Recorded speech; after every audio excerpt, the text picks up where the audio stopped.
Lucis Osmo, Mike Smith. We're at Peabody High School, where the Peabody High School Tanners are taking on the Revere Patriots on an all-important Northeast Conference game. This could mean a playoff bid for one of these teams tonight. Yeah, Lou, both teams are entering the contest at 1-2. Big day to go into the last 3 weeks of the season into the playoffs, at 500. They want to be 2-2 to make a playoff spot. Right, Mike, Peabody has come in here, a great first half in both games. They were in all 3 games they were in the first half. The second half, it seems like they fell apart a little bit and the other team took over. So we don't know what to expect from the Tanners tonight. Well, I got to tell you, you take a look at, the film from the Somerville and the Danvers games, and when you look at our offense, I mean, it's really something. You have a nice quarterback. What we're going to do is we're going to eliminate the V in his name. It's Jandrovets. That's what we're going to call him tonight. Okay. And he's a transfer from Malden Catholic, and I'll tell you, he has great poise in the pocket, from the spread. He also runs the ball very, very well. And, the person that's right next to him, Angel Polino, who's 5th or 6th now in rushing on the North Shore. I mean, he's just a dynamite runner. And it's really neat. Every once in a while, number 21 comes in, Louis Gidridis, and he's a pretty good running back too. So, the whole option on being able to, have the run option on the pitch or, the short passes off to the side, with the whole host of receivers that they alternate in. I mean, they have Dylan Peluso, number 9, who's a junior, Declan Russell, Jared Ridley, Brandon Caniff, and I see Nick Vecchio, number 28. He was working with the first team in warm-ups today. I mean, that's a pretty good group of athletes to get the ball to, and they can do something in space. Right, and just to let you know a little bit, all these younger kids came in. They were in the freshman and junior teams, sophomore teams. They were undefeated. Both these teams, these players were 22-0 coming into this game. All these players, and now to come up to this varsity level and have to face a real tough competition. Yeah, one of the things that happened about 7 years ago was that the Northeast Conference Youth Football League was created, and what they did is they drew teams and communities away from the Pop Warner, which had the weight and age limit. They had the brackets. And in that league, there's no limits on who can carry the ball. It's real football right from day one. And if you look in the history of that league, guess what? The Peabody teams have been winning each of the divisions, and these kids are now starting to filter their way up into the varsity level. Right, and as long as we don't lose players to other teams like St. John's Prep and BC High, and that's what normally happens, and also Bishop Fenwick. Well, during that period of time when we did the experiment here and we ran the single wing, you saw a number of the talented athletes. They were going to St. Mary's. They were going to Austin Prep, St. John's, and Fenwick. And, it was a good try at that. And, it just wasn't going to work at the Division I level. That type of offense can work at the Division III or IV level, but I don't think it can work at a higher level when you have people that just can fill the gaps and just stuff you. So it's nice to see that Peabody High is going to the spread offense.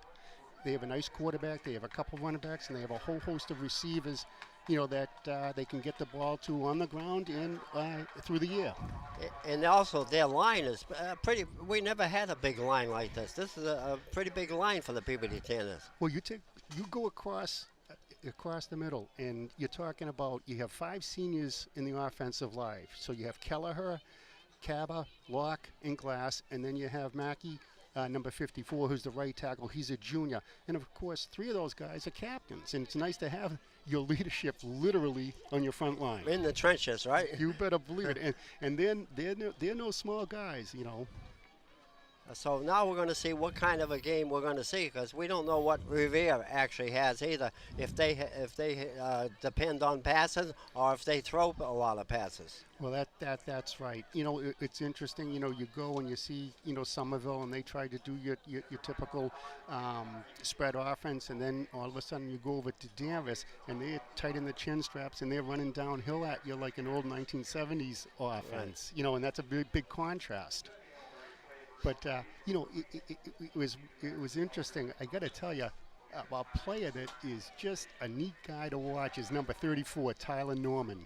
He's great. Yeah. I know. Yeah. So you take a look at him, and he plays end. You'll see him come in on offensive end, and you'll see him at defensive end. But on special teams, he's always first guy down there. Number right. 34 is all over the field.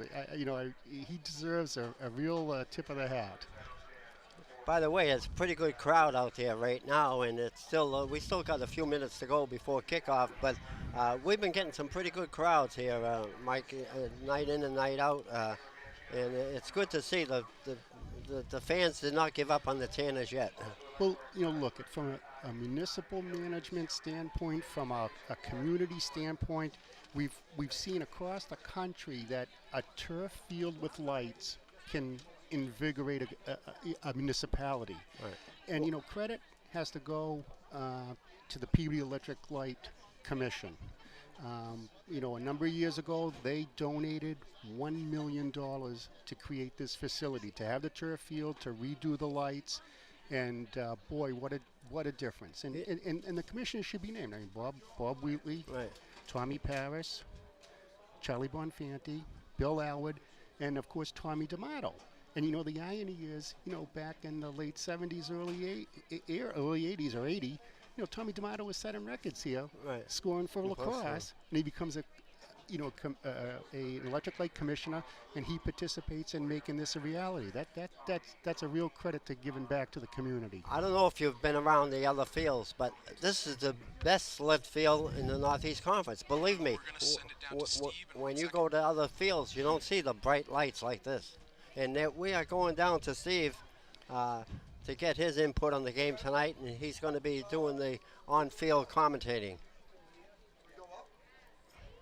What's going on, guys? How are you? I'm Steve Riccardi down here on the sideline. Currently 58 degrees. Going to get into the low 50s by the second half of this game, so it's going to be really interesting to see if that's going to affect the Peabody offense. Matt Jendasevich, the transfer senior quarterback from Malden Catholic. Peabody trying to go with a spread offense this year with zone blocking, trying to add some more offensive firepower to a team that's really struggled to score points. So we'll see if the cold weather temperature can have an effect on this game. Back to you guys. Okay, that was a great beginning for good old Steve down there, and he put a lot of color into this ball game so far, and we hope to go back to him when we score a few of these touchdowns. Oh, he's the reliever in the bullpen. We pull him out in the ninth when we have nothing to say, which could be the whole program, Lou. I don't know. But shifting gears, we talked a little bit about the offense, and now you talk about the defense, and again, you got all four captains on the defensive line. You got Glass, Locke, Caba, and Norman. 4 of the 5 cabins are the defensive line. Now we got the issue with the linebackers. I mean, Jake Souza's right in the middle, and you'll see him on kickoffs running like a banshee. He's the middle linebacker, and then Kyle Maglione, who's a sophomore, is a linebacker. But Joe Casey, the outside linebacker, number 32, he was hurt last game. And the question is Josh Tanza going to fill in for him? Are they going to split the game? That Josh is a senior. He's number 42. So we got to look and see, who's going to be on the field and whether Revere goes after, the new guy. That's always a technique for an opponent. The opposing team, right? Yeah. And I'm sure that Revere has watched our films as we have watched theirs. Not that there's been that many so far this year, but this is an opponent that we have had cakewalks with recently, but at the same time, they're always a tough opponent. And this year, they pulled a big upset last week. Well, that's it. Beating the Lynn team. All it takes in football is, you have one nice victory, and there's a degree of cohesion with the team, and they start believing in doing things that, on paper they're not supposed to be doing. So, they're coming off of a high, and we're going to see if they continue the enthusiasm of an upset win of last week. Right, and the big thing is Peabody has to get on the board. I mean, they haven't scored any points really to speak of except for the Somerville game, the first game. Other than that, they haven't been coming close to a touchdown. Well, it's one of these things where, you make a transition to the spread offense, and you're asking a lot of kids to exercise, fine skill sets, right out of the block and from a changed system. So that's a lot to ask. And, honestly, having watched a lot of college football the last few years because of my son, I'm seeing the teams that use the spread but then switch down to double tight ends and, an eye, winged eye or even a slot eye just to change it up. And defenses can't get the personnel changes in fast enough to do the adjustment between a spread defense where you need an extra defensive back and taking on a run, strictly a running offense. So I'd like to see a combination of offenses. You just can't be vanilla. That's Right. the bottom line. I know. Well, the Tanners just came on the field, as you saw on our great camera work tonight. We have naturally the instant replay in the truck, and we have a great crew out there bringing you this game. Well, And it is going across live. I don't know if you realize that, Mike, but it's going to the homes live tonight.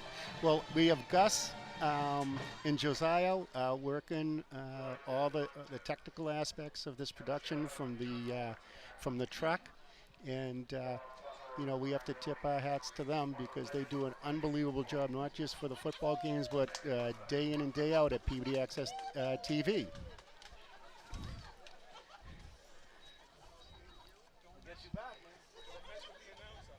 So Lou, what we have is we have all of our captains out there. Chris Glass, number 53, 77, Mike Locke, 52, Abe Kaba, 34, Tyler Norman, and number 38, Jake Souza.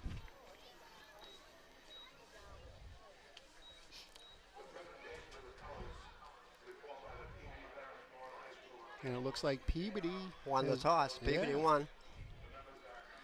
And it looks like they're deferring, Lou.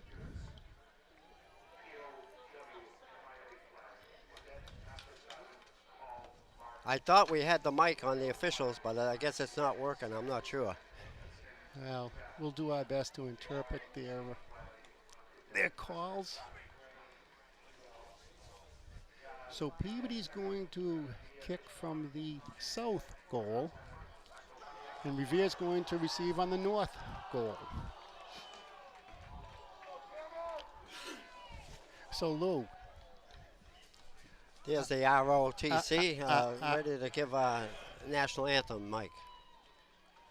well, as a former United States Marine, combat veteran of the Korean War, this is something special for you. It is every game, and every time they do that.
Mike, one thing I noticed that I don't believe in, Peabody won the toss, and it seems all the teams defer. And I don't really, in high school football, I think you should try and take the ball and score first, and you put a dent into the other visiting team. Get the ball as many times as you want. Right. And get it as many times as you want. I got to tell you that young lady did a tremendous job on the national anthem, and I'll tell you, it was moving to watch her standing and singing next to Coach Betancourt, whose son was hugging him, during the playing of the national anthem, and to see both teams simultaneously raise their helmets at the same time was just a very touching moment. That's what it's all about. So our kicker's name is Leggett. Leggett, huh? Leggett. Yeah. Isn't that a great name for a kicker? It is. You know what? That's like the eye doctor in Tossfield. You know what his name is? Seymour. Seymour. Leggett and Seymour. Vocational names that are the best.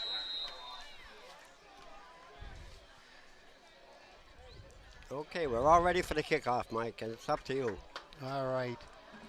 So I'm just going to make a little bit of prediction. Watch Tyler Norman, number 34, right in the middle, right next to Leggett.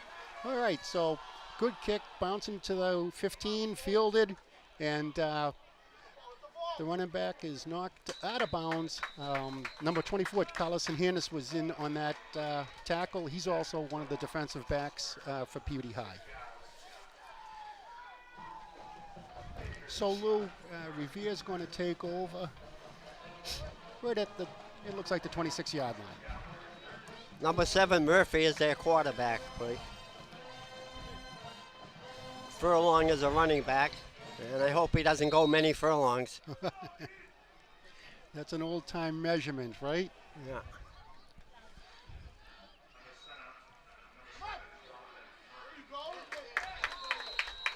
All right. So we have an off tackle to the left, and it looks like Joe Mastro Marino made the tackle. He's a senior, a defensive back, so he came up and closed the gap very well for the Tanners.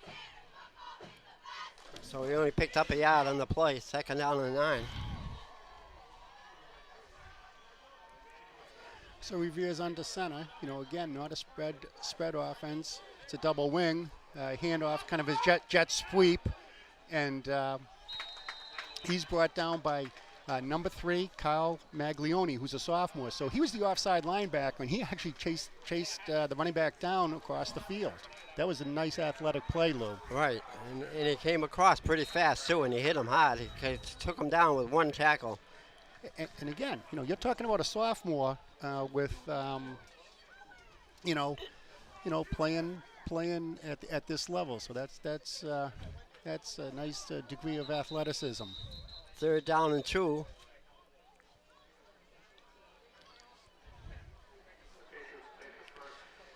Now we referred to Joe Casey, number 32, who was had been a starting linebacker. So it does look like Josh Tanza, a senior, number 42, is in there for him.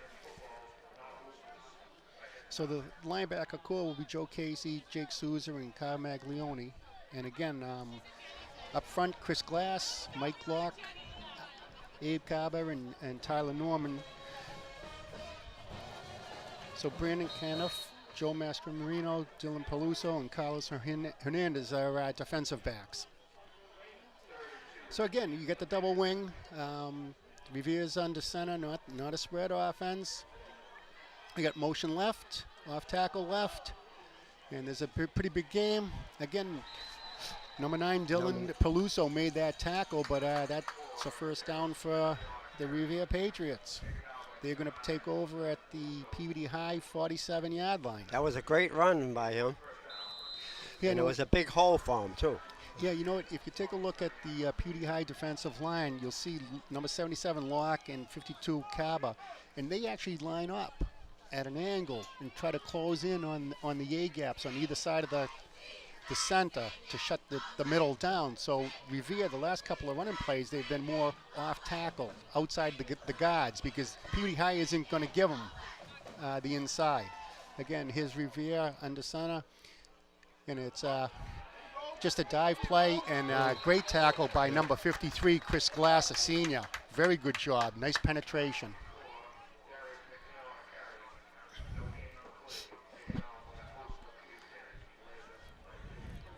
So Lou, 2nd and 10, 8:50 left in the first quarter. And both teams, Revere's showing they can move the ball, and Peabody has stopped Revere a couple of times. Well, they haven't, they just tried the one jet sweep, and again, double wing motion. There's a pass. Good. Okay. Great penetration by number 34, Tyler Norman, the defensive end. Yeah, and they wanted a hold on that play, but there are no flags.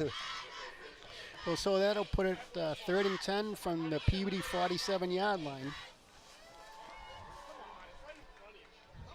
Peabody needs to stop now and then give Revere the opportunity of pushing to Peabody back with a punt.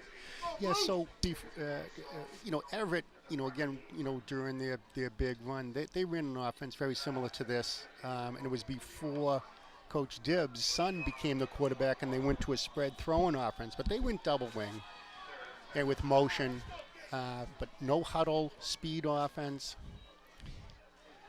Yes. And that's number 52, Kaba, senior captain. Flag. They're going to call him hitting them on the head of the quarterback. Watch, it's going to be against Peabody. I'd like to see the replay on that to see exactly what he did. Face mask. Okay. That hurts. Nice stop and everything. Well, he had great penetration on that play.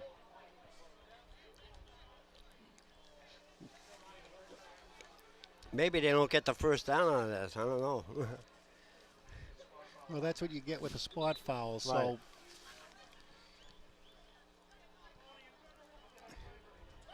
So the ball's set at the 43.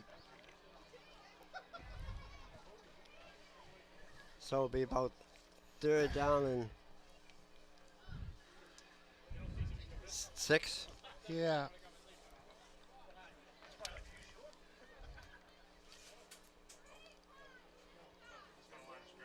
No, you know what? They're assessing it from the line of scrimmage. Wow, now it's from the. That hurts.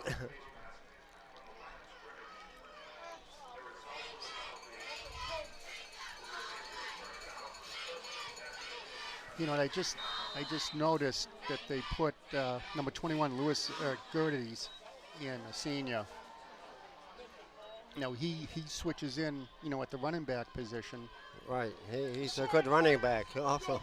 So now he's in on defense, and maybe they're going to try to get a little more pressure from the outside with his speed.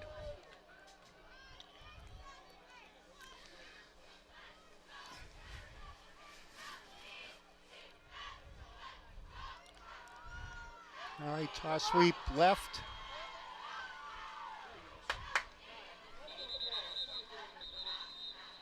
The toss sweep to the left, it looks like a 5-yard gain. Yeah, he did a lot of running for that 5 yards, it seems. Chris Glass was in on that, along with it looks like 34, Lou. Tyler Norman was in on that. So it looks like about 2nd down and 4. So Revere's on the 32-yard line of Peabody. We got 7:18 left in the first quarter, and they're just grinding it away. Now here they are. They're in the spread now. A shotgun with 2 receivers to the right, and there was a tremendous effort by Dylan Peluso to try to knock the ball down, but it was just outside the tips of his fingers. And he's actually getting a coaching point on the sideline right now. But that's what the game's all about. You take your chance to make the big play. So it's on the 6-yard line, 1st down and goal for Revere.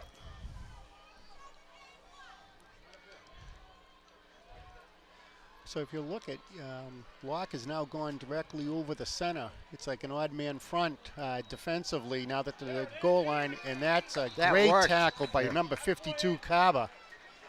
I mean, he's had a couple of great plays and with great penetration. So that'll move it back to the 7-yard line of Peabody High. So it's 2nd down and 7 for Revere Patriots.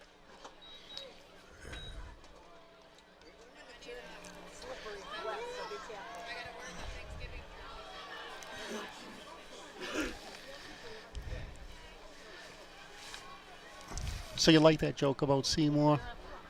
Dr. Seymour? Dr. Seymour. Dr. Seymour, the greatest eye doctor around.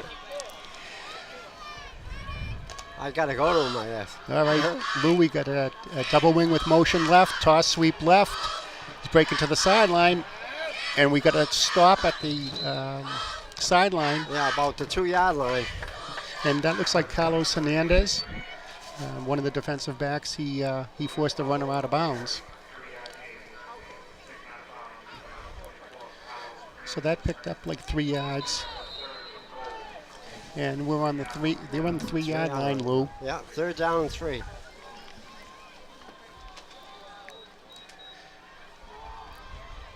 Need a big stop now.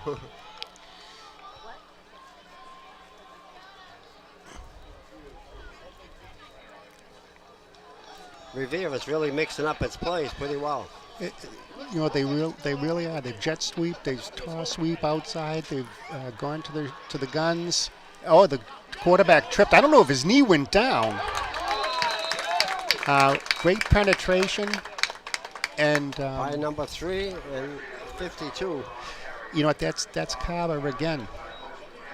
He's been in their backfield, I think, more than their backs on this drive. So it's 4th and 5 on the 5. 4th and goal on the 5. Yeah, lost another couple of yards on that play. I mean, Revere's had the ball almost this whole quarter. Whole quarter. And that's what I mentioned in the opening game. I think you're better off taking the kick.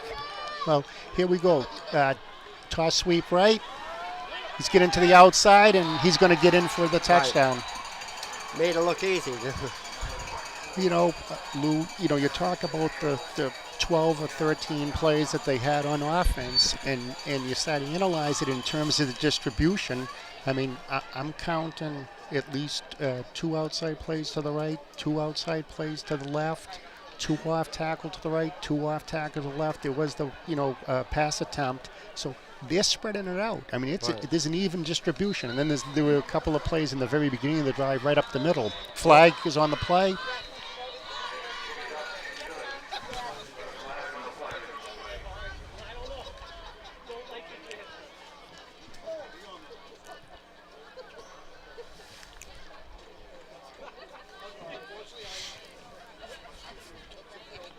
Looks like it's against Revere, huh? Yep.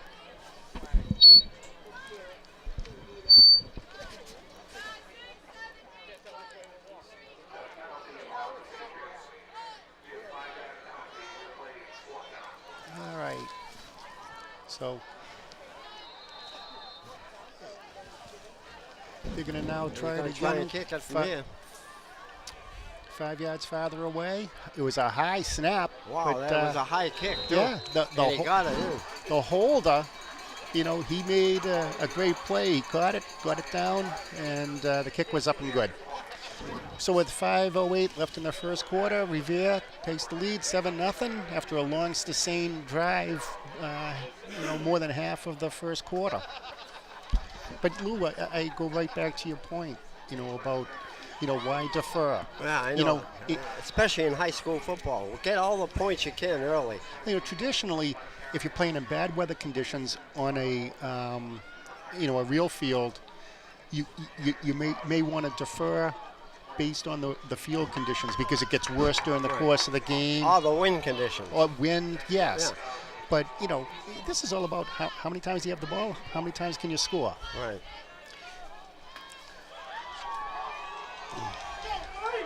So,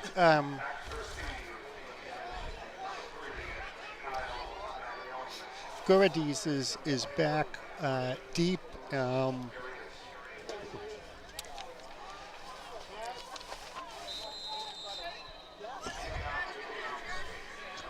So number 21, Louis Gerdes is back, and number 3, Kyle Maglione is back deep. And it's going to go to Lewis, number 21. He gets it on the 15-yard line, breaking to the middle of the field, and he coughs up the ball. You know, the Revere defender grabbed him by the shirt and stretched it about 1.5 feet away from the shoulder pad, swung him around, and Revere did recover the fumble. They recovered it on, it looks like the 13-yard line of Peabody High. So the Peabody is going to be up in the wall, against the wall again. Yeah, so the defense, you know, which needed a rest, is back on the field. And Revere's in real good field position to, I don't know if we had a replay on that play, but I don't know what happened when he coughed up the ball. He was hit high, I know that. But see, with Revere again, with the distribution that we've seen, you know, right, left, middle, off tackle, each side, the bootleg, a waggle pass, that stuff is going to work after a while. Okay, here's an end around. And again, 52 Cabo was in on the tackle along with number 3 Kyle Maglione. And there's a flag for some reason, and 2 players were getting into it after the whistle had blown. Oh, and he's pointing to the Peabody guy too. Well, I'm hoping it's offsetting. So both sides. Both sides, okay. Yeah. That's better. Well, Lou, it takes 2 to tango, right? Yeah. But that's what you don't need. That's where the discipline, you know, has to come in. You know, your back's against the wall. You can't even risk having a penalty when you're in the red zone as a defense. So it's all off the left tackle. Maglione was in on that tackle again. Picked up a good 5 yards. So Tanza's coming out, and Gidris is back in, number 21. So it'll be 3rd down and 5 for Revere now. Tanner's once again needed a stop. Yep, so here they are. Traditional under center, off tackle right. And they're gang tackled by a host of Peabody defenders.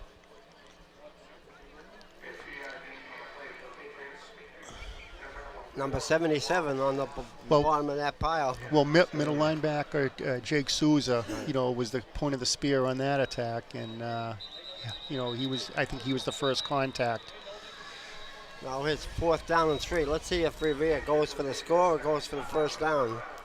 Yeah, you know, if you know, from an outsider's standpoint, the thing that I'd be worried about is, you know, they fake the toss sweep, you know, they bootleg. Right.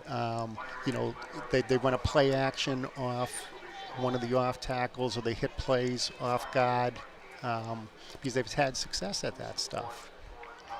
And you know, the other thing is, you know, how did they score the last time? They scored with the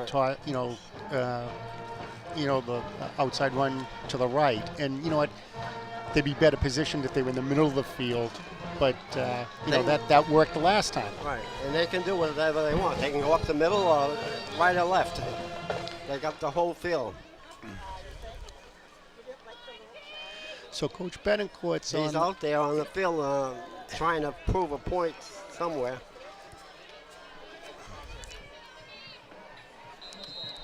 So they come out in the spread. Now this is just the 3rd time that we've seen them coming out of the spread. And it's going to be a run play up the middle. Wow, almost in for the score. I'll tell you, it was too tough to see who made the tackle. Yeah. And So the sad part of that is that they get a first down out of it. Yeah. But again, now that was a completely different look, you know. Right. So, you know, they don't have a small playbook at all. Okay, so they get a double wing with a slot left, quarterback sneak. and the scrum is just pushing forward. And the line judge just signaled a touchdown, so it'll be 13-0. Revere High with 13-15 left in the first quarter. So Peabody has only had 3 plays on this, or 2 plays in the whole half, whole first quarter. And this. Well, now remember what happened last time. You know, we had a very high snap, and there was a high snap again, and it hit the goal post. Right. But you know, the holder again fielded it Fielded and got it. it down Nice so the snap. kicker can get it off. But boy, that was a high snap. It was kind of a knuckleball too. Well, Peabody gets a little bit of a break because now they missed the extra point, and it's 13-0. The Revere Patriots lead with 3:15 left in the first quarter, and Peabody can't afford any more mistakes.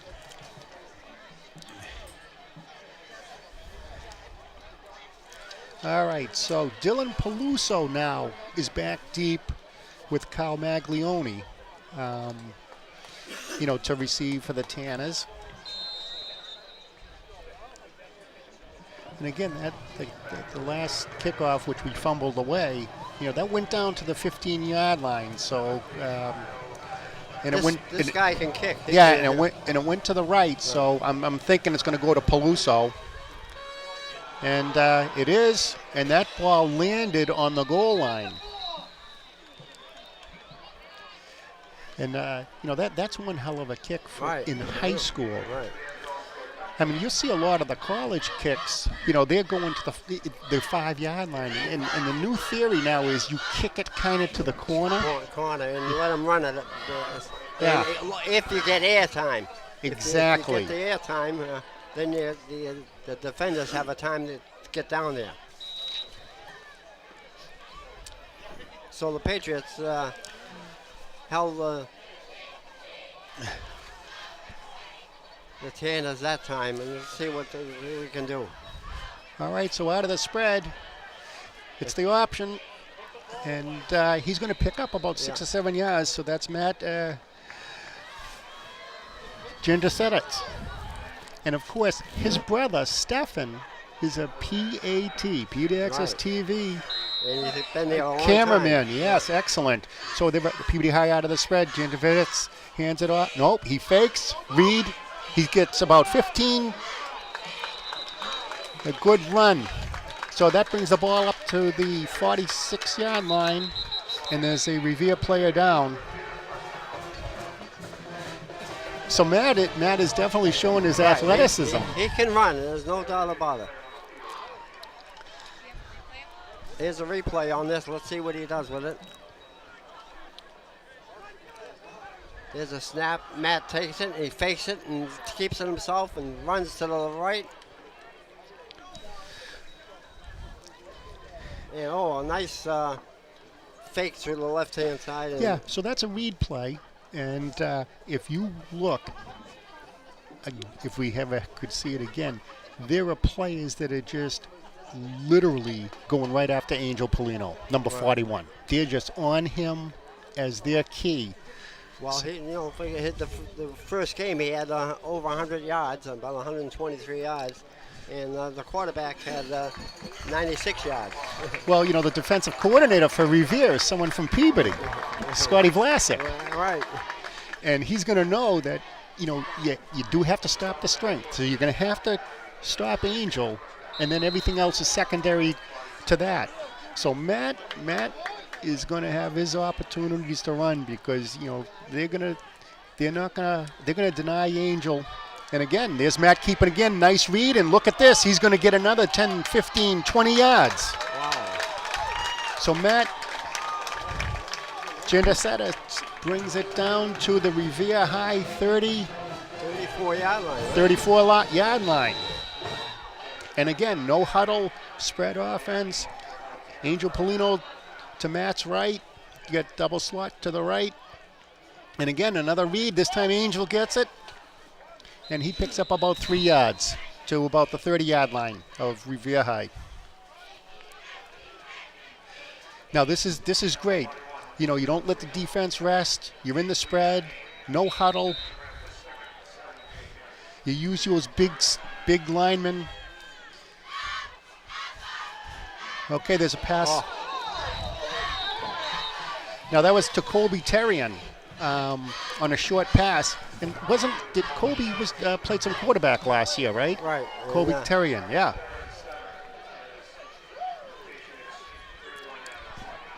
So it's about 3rd and 7 from the 30-yard line with 1:53 left in the first quarter.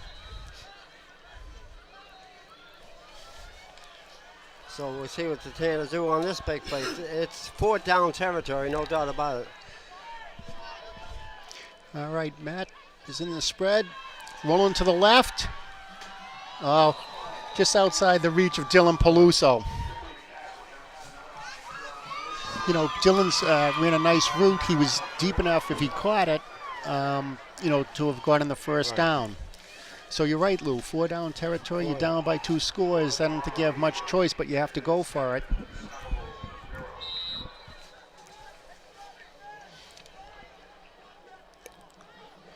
You know, I just noticed, you know, we talked about, you know, the guys that were getting a lot of the time in the line, but number 58, Eddie Collado, is in the offensive line at left tackle, and he's getting some time in there.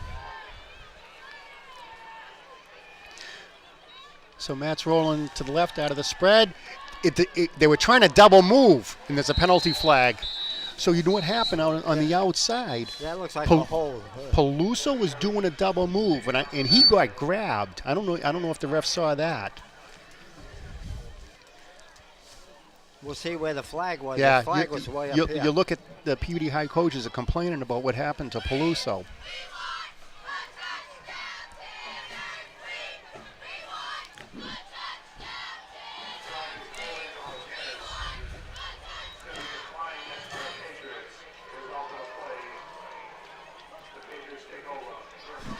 Lou, I was trying to pay attention to what was going down in the corner when they were arguing about what happened to Peluso. Did you see what the call was?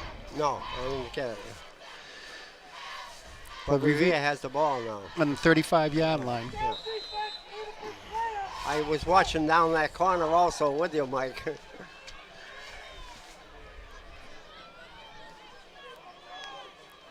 But it was right in the middle of the field where all that... yeah, the flag came from the other side of the field. And from the Revere side of the line of scrimmage. So again, Revere under center, double wing, slot left. Motion, jet sweep.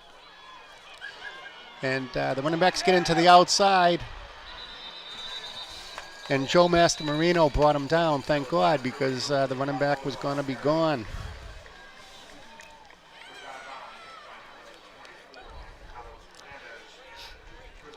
So that's a big run all the way down to the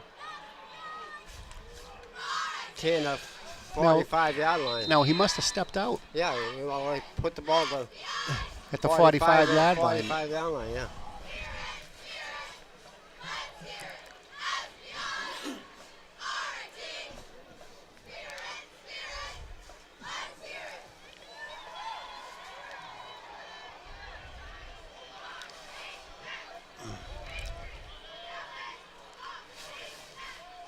All right.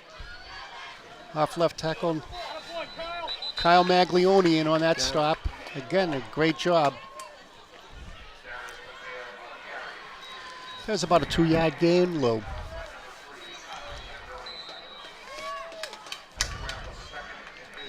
So Tyler Norman's coming out and getting a rest. Lewis Gerdes is coming in for him.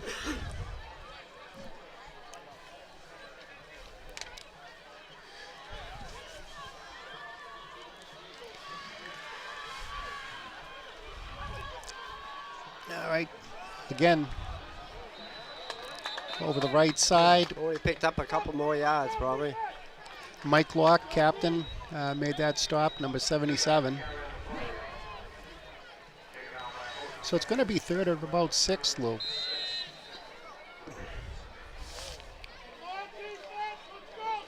All right, Norman's come back in, and Josh Tanzer is out. So, they're substituting pretty well to try to get their guys some rest.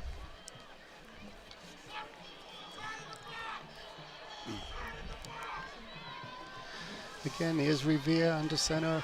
Double wing with the slot to the left. Motion left, fake.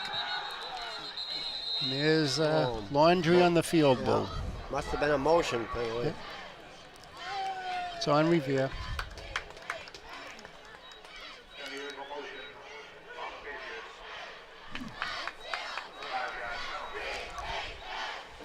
"13 seconds left in the first quarter."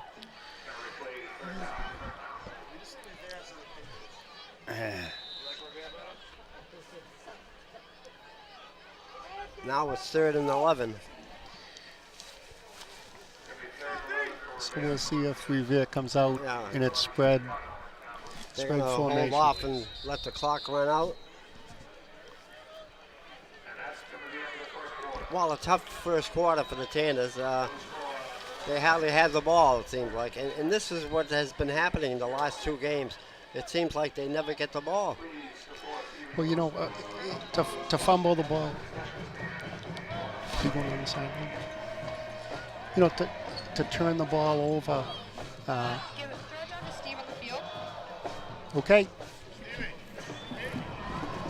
And Revere 13, Peabody nothing. Revere got off to the hot start. Peabody really shooting themselves on the foot. 3rd and 7, got a 15-yard face mask that led Revere to drive all the way down, score on a 4th and 3. Darius McNeil, the senior captain, got the running touchdown. And then on the next kickoff, Peabody fumbled it. Revere would then pummel that one into the end zone. So 13-0 right now. Peabody really hasn't had much chances on offense. Matt Jagevis, the quarterback, had a couple good runs off the QB option. However, 4th and 7, had an errant pass. They got stopped. So Revere's got the ball. They're driving. Peabody really needs to step up on defense to give their offense a chance. Back to you guys in the booth. Okay, 3rd and 11 from the Peabody 46-yard line. Motion left. And there's a counter play. And a great tackle by number 53, Chris Glass. Yeah. One of the captains. He followed his keys and found his way right down into the hole. Great job. It looks like Revere is going to kick the ball away.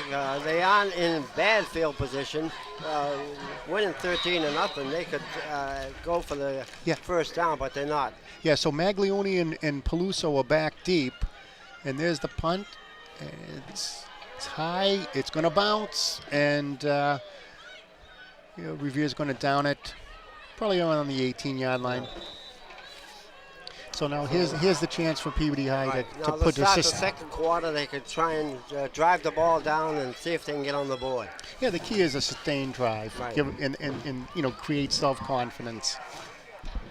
Again, to see that they're doing the spread, no huddle. That can be very effective and wear down a defense, but you have to get the first 4 or 5 plays to be successful. Jennifer reads, and it's to Angel Polino, and it looks like potentially a 5-yard gain. Good 5 yards he picked up. Carried a couple of blockers with him. Well, Mike Locke, you could see the big 77, leading the way. Again, no huddle, spread. Ginger Fitzgerald, he reads. Again, he picks up about 2 yards. Maybe he's about a yard short of the first down. But again, these are all, option plays. He can either give it or keep it. So again, 3rd down and a shot too. Here.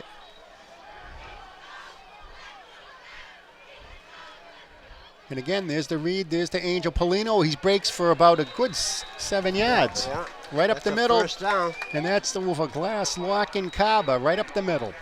That's those big linemen that you're talking about, Lou. Right.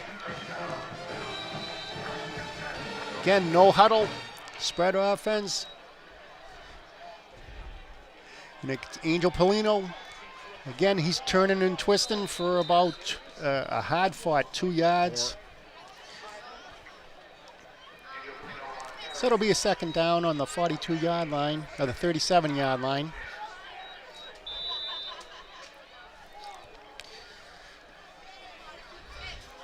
You take a look, you got Jared Ridley down here in the bottom. There's QB Matt, number 10, and there's he picked up about 6 yards, but there's a flag on the play. All we need is a holding call now.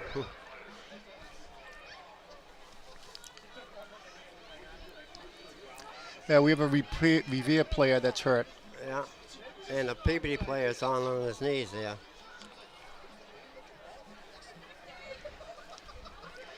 Well, I'll tell you, you know, that last defensive set, you had Ridley down here on the near side of the field, and you know he was man to man. You know, there was no overhead coverage by a safety, and you could go one-on-one with him all the way down the field.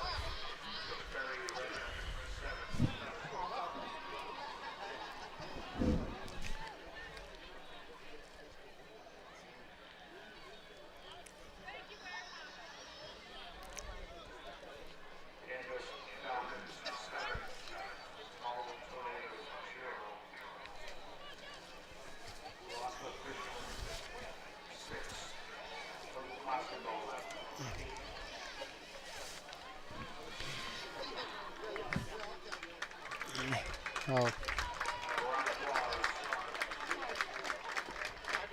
He gets up now and walks off pretty good. I can't tell if it's a knee or an ankle. Look like it's part of his leg somewhere around there. Either the knee or the ankle, because he's lifting one leg up. Yeah. So here we are. You know, Peabody's back in a hole on the 27-yard line, and it's second and 15. Second and 18. Lou. So you got 3 receivers up at the top. There's Peluso up, but there's a nice screen. Short pass to Luis Guerreras, and he picks up. Yeah. He picks about 15 yards. Yeah, 13 yards, 15 yards. Brings it up to the 40-yard line. Nice play. Yeah, be third down and about a long.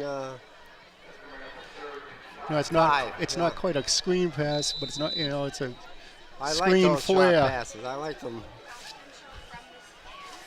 So, Peabody comes out in the spread. You got two receivers on both sides, and QB Matt. And he's going to get the first down. Yeah, running over right tackle. Nice strong kid. Nice strong run. See, this is the type of drive that you want, Lou. You wrote the prescription for it.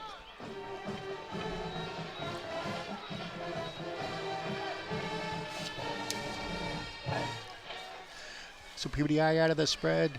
Double slot with motion. Number 7 to Colin Cole. And there goes Cole.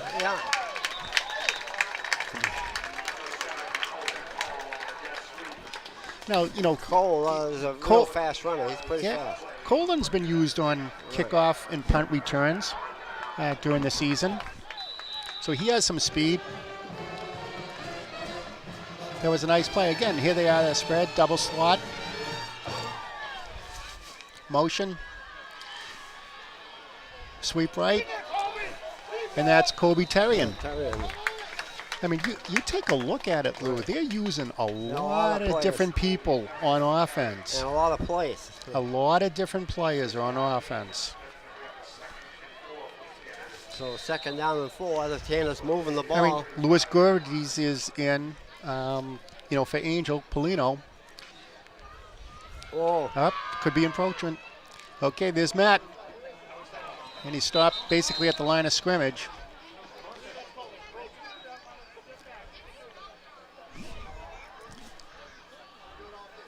So it looks like they're going to mark it as almost a loss of a yard. So here we go, 3rd and 5.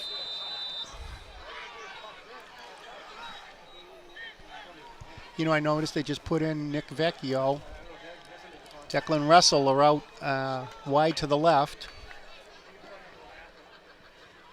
Jantasetis is about to receive the snap from Locke. He keeps it up the middle, and it's going to be close to a first down. We got to just see what the spot is. I think he's going to be a little bit short.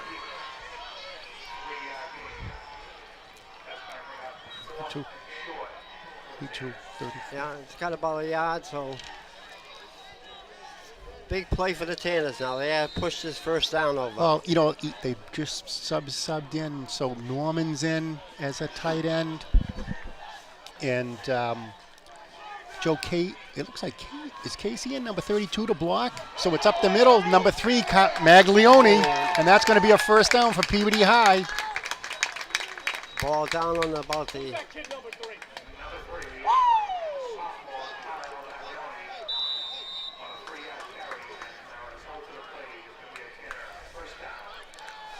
Ball on the 27-yard line. Okay. You know what, they just put in number 18, Alex Danisco. He's a sophomore. So he's taking the snap right now. And again, that's to Maglione, number 3. And that's like a 6-yard, 7-yard gain.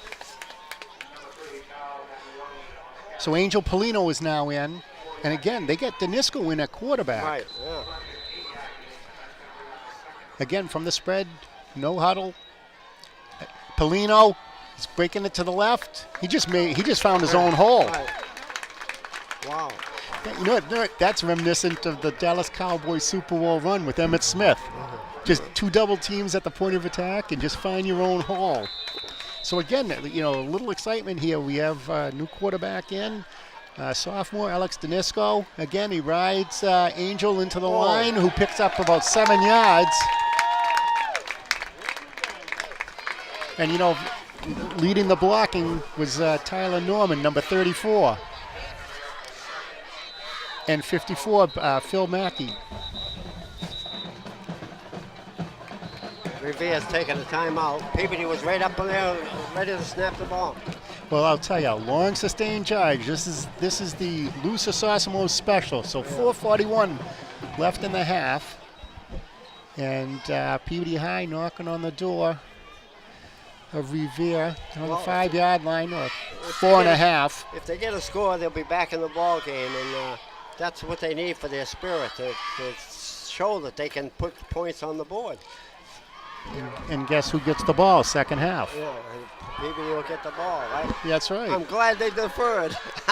That's what you told them to do. Yeah. All right, now this is really interesting.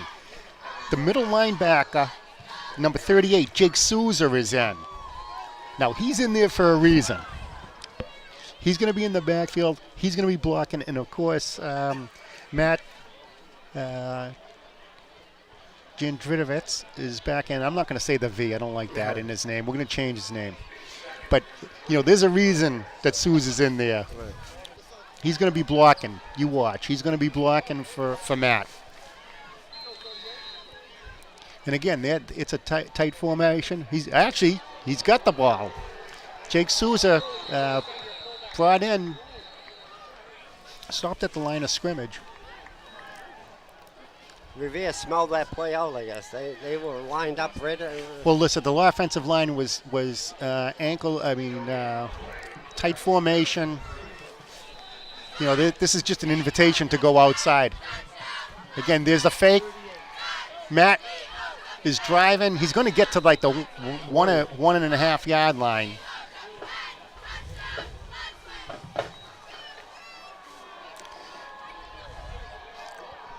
I mean, he just went right over Mike Locke and Chris Glass.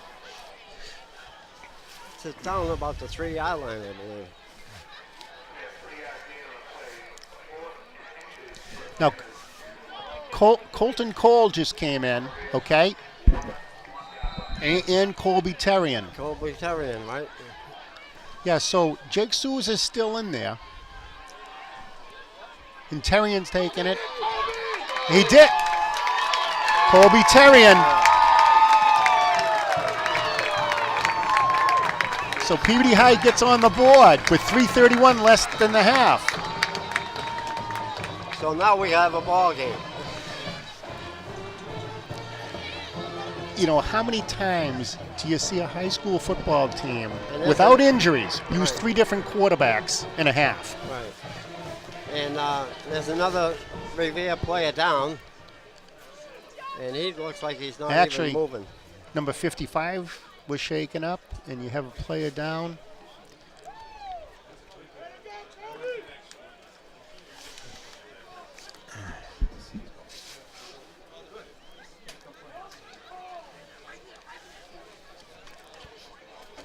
I'd like to remind the viewers, the game being brought to you by Peabody Access Telecommunication and Lynn Ladder.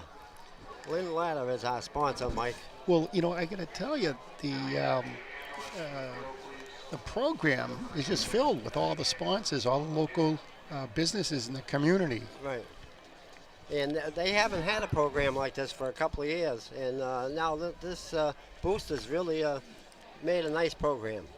Well, that's a very enviable thing, and I see they even have the freshman football picture in. I mean, there And was a they big. have all the cheerleaders in there, all their pictures. You take a look at what Fox 25 has done during the day today and last night. They've been running a special on the decline of participation in football, and they were interviewing a number of the athletic directors of schools who discontinued football because of lack of participation. Right. And it's refreshing to see what's going on here. I mean, you have an excellent crowd. You have sidelines filled with players. I mean, I know a few years ago, 10, 15 years ago, some of the Northeast Conference kids, they didn't even have enough kids to scrimmage. They Right. kept football, Yeah. but, there weren't 11 on the sideline during a game. Well, look at the powerhouse now in Northeast Conference. Danvers, Beverly, and Marblehead. Marblehead, would you ever think they'd be a power? And they are. Well, you know what? This is what I am going to tell you, that because I was coaching in the Masco program for a number of years, we saw in the Cape Ann Youth Football League the emergence of Marblehead and Danvers at North Andover and North Reading. Incredible enthusiasm, high numbers by way of participation. And again, that experience with the youth goes back 5, 7, 9 years ago. Right. And now look what's happening. Right. You're seeing it in their high school programs, Right. Minus the kids that go to the private schools. So we're hoping for the best for the Revere player. He's certainly moving around. Now, the only team that I can see that is really down probably this year is Saugus a little bit. And they don't have the players. They're having a lot of intern problems. But other than that, the whole Northeast Conference is a good, strong league right now. Yeah, that investment in the Northeast Conference Youth Football League, that really gave people choices because of the very strict rules associated with participation, with Pop Warner. Right. That eliminated a lot of kids from playing. Right. And again, the balance is, now you relax the rules, and are you creating, chances of greater injury because you're having the bigger kids carry the ball. Now you take a look at the Cape Ann Youth Football League. They have the weight limits on all ball carriers and ends. So to be an end and to be a ball carrier, you have to be under certain weights, per the level. The problem is you take your 2 biggest guys, you put them at defensive end, and you just crash them, and there's no offensive end, and there's no one in the backfield that can block them because they're too small. So, the game, is altered significantly. I got to tell you, you're seeing, Angel, Lewis, Jake in the backfield. We're now seeing Maglione out of the backfield, 3 different quarterbacks. I'm kind of excited to see what Peabody High comes up with, when they get the ball in the second half. Right, and the other thing is, it seems like there's so many players being involved now that it's really helping the Tanners, and it's a different look than the last 3 weeks. This is altogether a different look than what we've seen the previous 3 games, and this is great, and it shows that the Peabody Tanners can learn and learn quick. Well, it becomes the plus and minus one person analysis. Now, Scotty Vlasic's over there with his hat on backwards. We know that's how he wears his hat, and he's the defensive coordinator. Now, if they're going to be running up the middle and they're going to be doing the zone read, and the quarterback and the one back are going to be pounding you up the middle between the tackles, you're going to add an extra guy in the middle. Right. And what does that mean?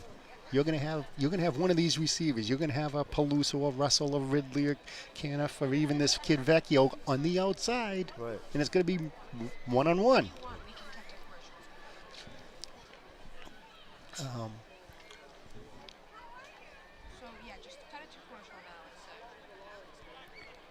So this must be a pretty serious. Yeah. They got the stretcher out there, and we don't show that picture at all, but we can describe it to the best of our ability. But they're getting the stretcher out to help the gentleman on the field. We don't even know who it is. And, It's a Revere player. We're going to cut to commercial now. Okay.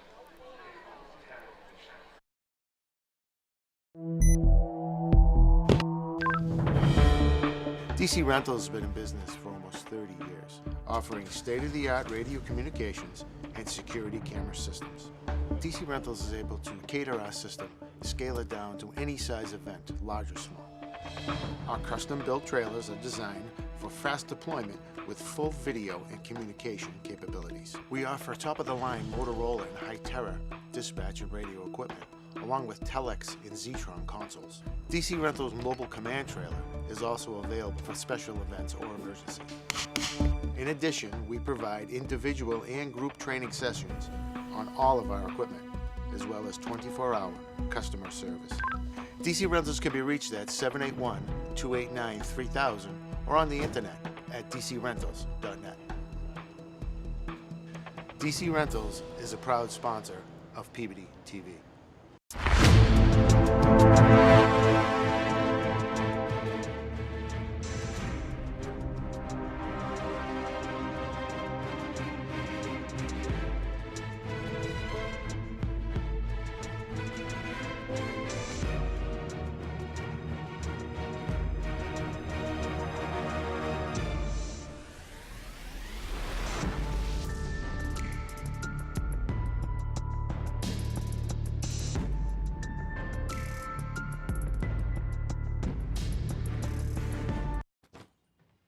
What's going on? I'm leaving. Why? What did I do? Not enough. The pressure's too much. I quit. I get it. I can do better. Just please don't leave. Don't let your heart quit on you. Get your uncontrolled high blood pressure to a healthy range before it's too late. When they test you, stand firm and move only when you hear the seatbelt click that says they're buckled in for the drive. Never give up till they buckle. Every time I hear the alarm bell go off in school, I think it's an air raid. A lot of houses in our neighborhood have been destroyed. I like to close my ears and sing songs whenever the bombs come close. I'm worried our new neighbors won't like us. But I know it's all gonna be worth it. I just want my family to be safe. But these are not my words. These are not my words. These are not my words.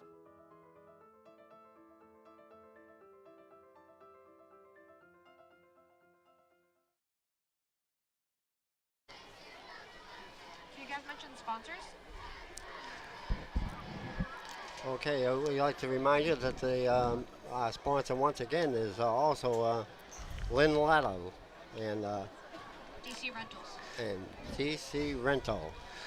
That's a new one for us, Mike. So I didn't know anything about it, but they do a great job for us. And Lynn Ladder has all the staging for us, and every game, every sporting event that we needed, it's here for us. Well, you take a look at you being on the board of directors for Peabody Access TV, along with a lot of celebrities in Peabody, John McGinn, Matt Molk, former chief, Bob Champagne. Johnny Goulas was on it for a while, and providing the policy guidance to Camille Bartlett and Natalie Mega, the executive offices of PAT, and they go out and they establish wonderful relationships, and it's reciprocal. The businesses like Camille and Natalie, and Jim they work Palmer. Don't forget Jim Palmer. my He's the God. legend. He's the Yeah, legend. Yeah. And If we Matt. forget him, he'll cut us off the air. Oh, you know what, Jim? First of all, Lynn Ladder and DC Rentals, to be able to, help subsidize, a production like this. I mean, you look at the clarity, the HD clarity of this production, the instant replay. You have the ticker tape down the bottom that's tied into the scoreboard so the viewer can see the score, the quarter, the time, and the down and distance at all times. I mean, that's tremendous. And this is as good as Monday Night Football was when we grew up. Right, and I always got heck for not mentioning the scores enough times. Well, here we go. We're all ready to go. The ball in the 3-yard line for the Tanners. Okay, so they've faked a number of these, which they did again, and it's going to Maglione. Now, Maglione got a 2-point conversion against Somerville, right? And they got stopped. He did get stopped, but you know what? So Revere held on to it, and they bit the bullet, and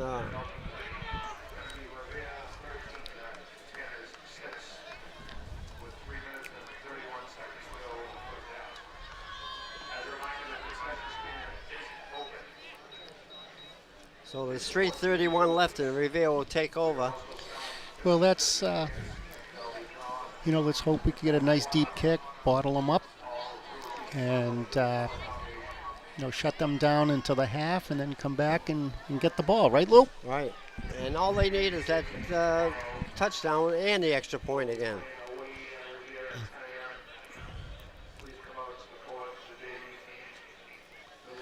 But getting back to the relationship. I mean, Donnie Murphy has been in the office for years and years, and he's just a missionary of goodwill for PAT and the community. But again, DC Rentals and Lynn Ladder, the sponsors for tonight's broadcast. And there's Leggett kicking off, and he kind of pooches it to right about the 30-yard line, and it could be recovered by Peabody High School. Number 7 in the program, number 1 in your hat, Colton Cole. I think he's going to keep the ball. Wow. He's going to go home with it. Now this is a huge break now. Right. And I got to tell you, Angel Polino is all juiced up. He's ready to go. You watch. Give him the ball the first play.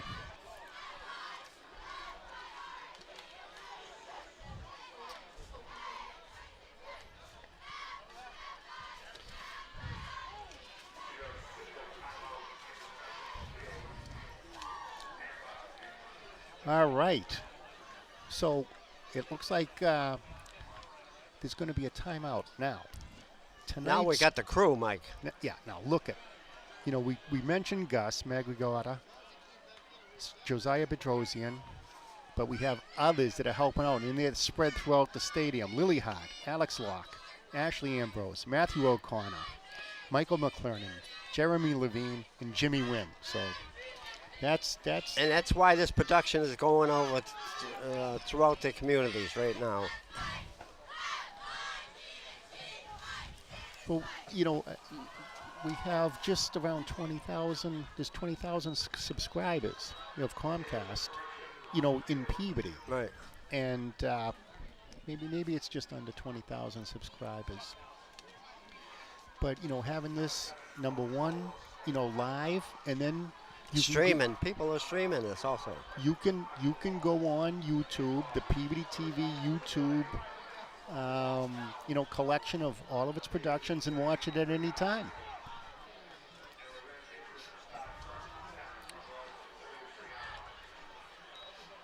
We'll see how many postcards we get saying how great you were, Well, Mike. guess what?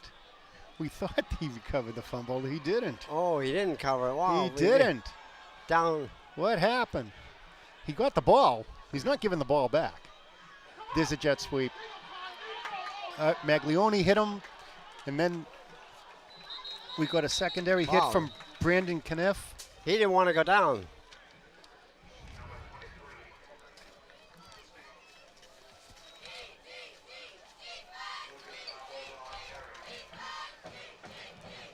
That was Barboza for Revere, number 23. Yeah, you know, if we have a chance and we can see that return again and figure out what Here it happened. is, We that thought it was a return. fumble. So there's Leggett kicking off. Now there's the pooch.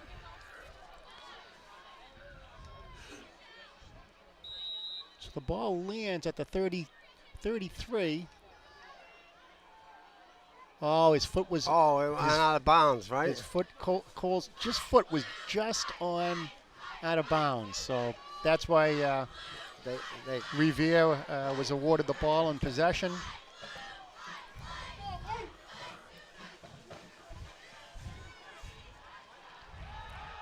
A screen pass, and number 3, Kyle Maglione. What a game he's having as a sophomore.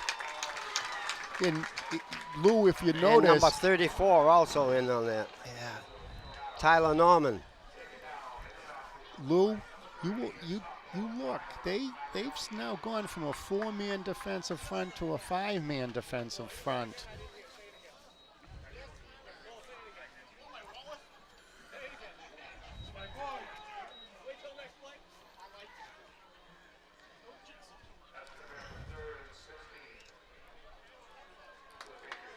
So now it's 3rd down and 17. It'll be great if Revere has to kick from here.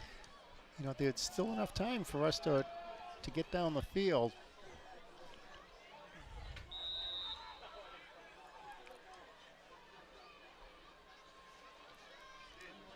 Now Peabody has to be careful. No penalties. They have to. So you got Louis Gerardes and Tyler Norman in that defensive end. And they get a 5-man front. And look at that. That's Tyler Norman. And oh my God, there's a flag in the backfield.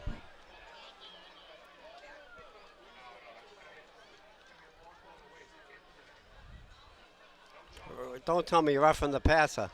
No, it may be a block below the waist. And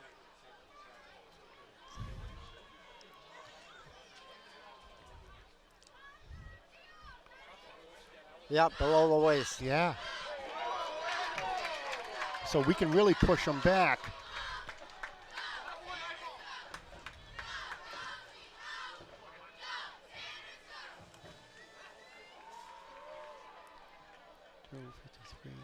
But I would say, wouldn't it be 4th and 17 if they refuse the penalty? Yeah, it's going to be 15 yards, though. Yeah, I know, but still, the time is against us. You stop them here, though, and make them punt from the 5-yard line. Yeah.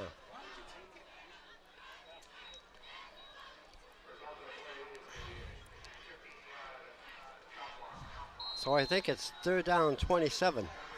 You know what? 32, wow. Add 5 more to it, yep.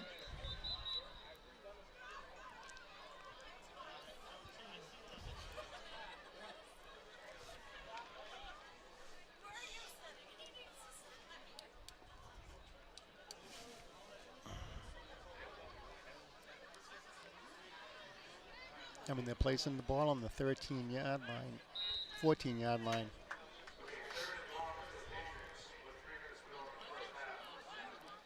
Now Tanz is in, so they have the extra linebacker in. You know, they were running with that 5-man line. Now they're going to go with a 4-man rush. You know, obviously you want to just prevent any home run. Then you get a 4-man rush. And again, quarterback keep. And Carlos Hernandez brings him down, and I think he got him out of bounds, but stopped the clock. So it's going to be 4th down and about 12. He picked up a good 15 yards on that play.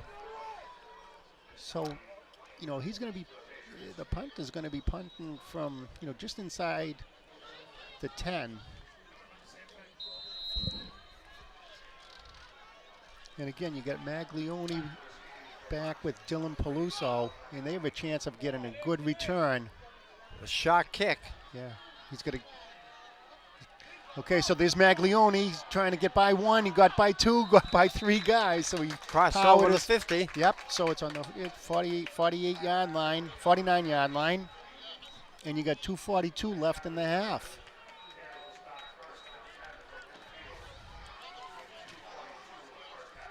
Raymond Franco's in, number 82 for Peabody. So watch him on the outside.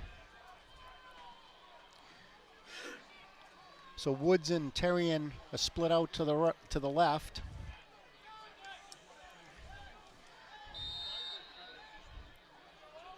Drindrasetits fakes, keeps. Zero, no gain. Actually, a loss. Lost a couple yards. That's right. And the clock's moving at 2:33. Now, a whole group of new offensive players are coming in. Kniff is in. Angel Polino's coming out. Jack Woods is coming out. Declan Russell, now he's a receiver, number 22. He's now in.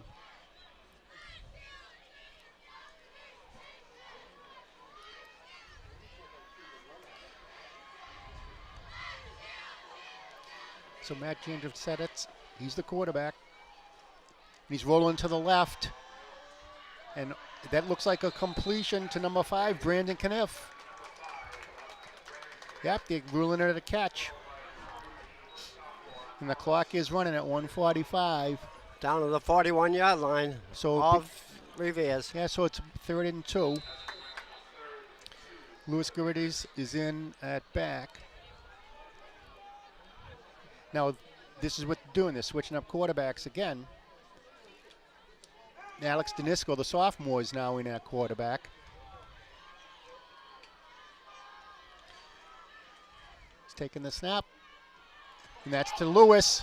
And he's got the first down. And he's still going, but he lost the ball.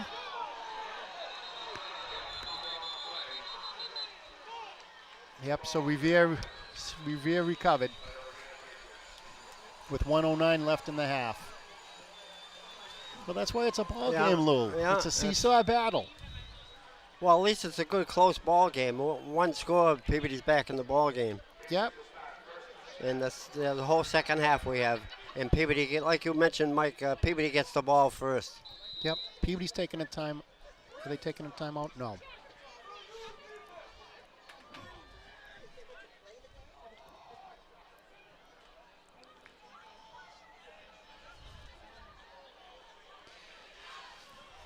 Too bad. He had the first downs. Revere has a double slot to the left here.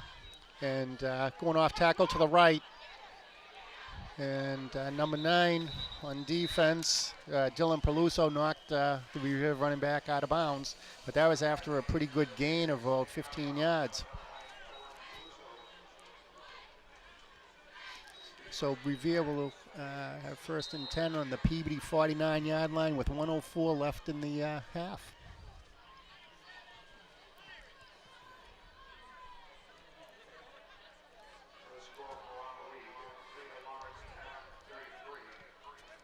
So Revere breaks the huddle under center and the bunch formation to the left. That's what they call that when they have the 3 receivers in that triangle low. Bunch. And they're all okay. Toss sweep right. And he was chased down by number 42. That's Josh Tanza, the senior linebacker that's filling in for Joe Casey. That was McNeil, the running back that time for Revere. Yeah, he runs well. Yeah. 2nd down and 1, a long one.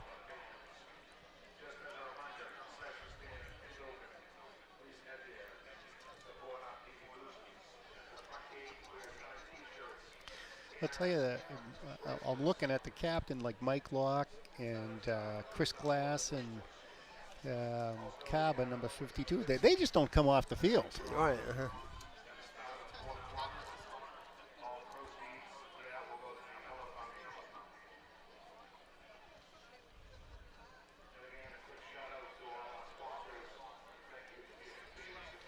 Well, getting back to what the board does, and then when you have your executive director Camille Bartlett, along with Natalie Mago, who was a legendary clerk for Peabody City government, and the relationships they established through education, through the business community, with all the political productions, with the boards and commissions. Okay, and there's a pass. It's going deep, and it's complete. And number 24, Carlos Hernandez forces the receiver out of bounds right at the 1-2 yard line with 43 seconds left.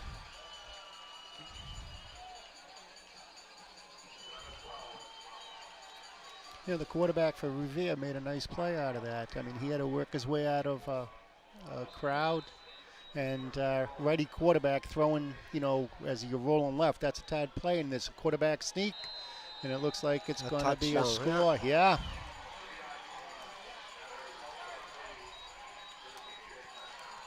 So that really hurts because Peabody was on its way to maybe another score, and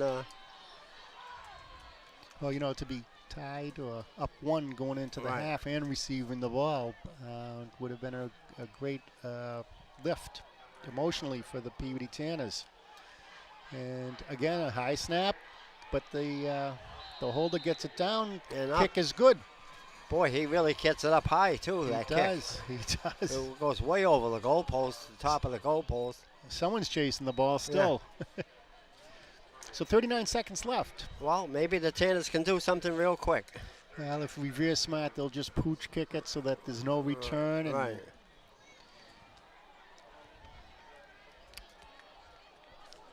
So 20-6 with time running out on the Tanners in the first half.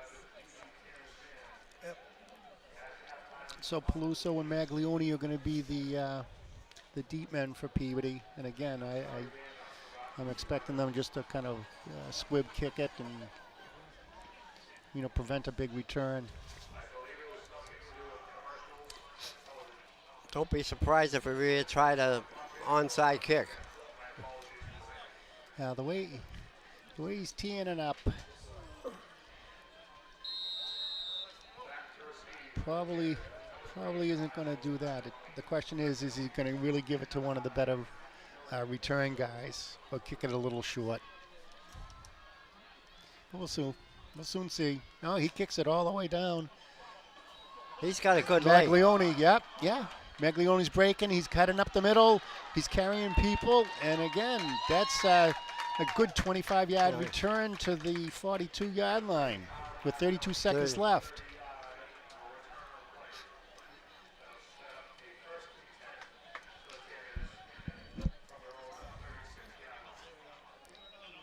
So we'll see how Janasevich's arm is now. Yeah, you got Ridley in there and Russell in there as wide receivers. Brandon Caniff.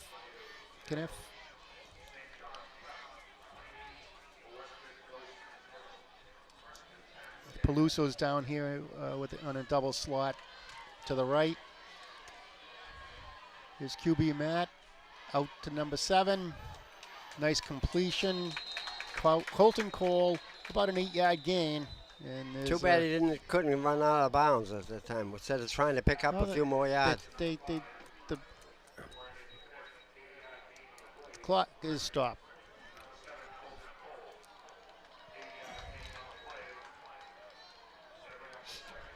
Good reception by Cole that time. Oh no, he ran a nice route and nice pass by Matt.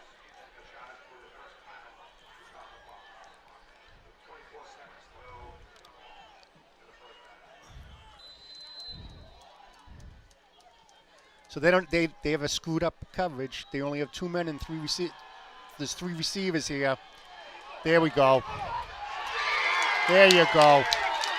They screwed up the coverage. Number 22 receiving, Declan Russell. The safety was in the wrong spot. You could see it. They had 3 receivers on this side and only 2 defenders. So that was a nice throw, too. So 16 seconds left. They got a couple of plays to run it into the end zone. Yeah. Peabody calls a timeout. So we have my old man here, Jim Smazinski, 40 years, Peabody Park Commission. Peabody Park Commission, Park right? Commission. Park and Forestry. We just mentioned you. He was sleeping.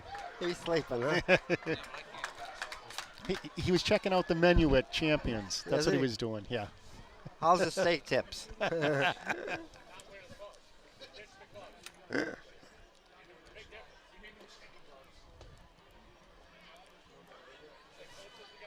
How's our spotter doing over there? How's our He's on his 7th hot dog. 7th hot dogs? My $20 bill went a long way.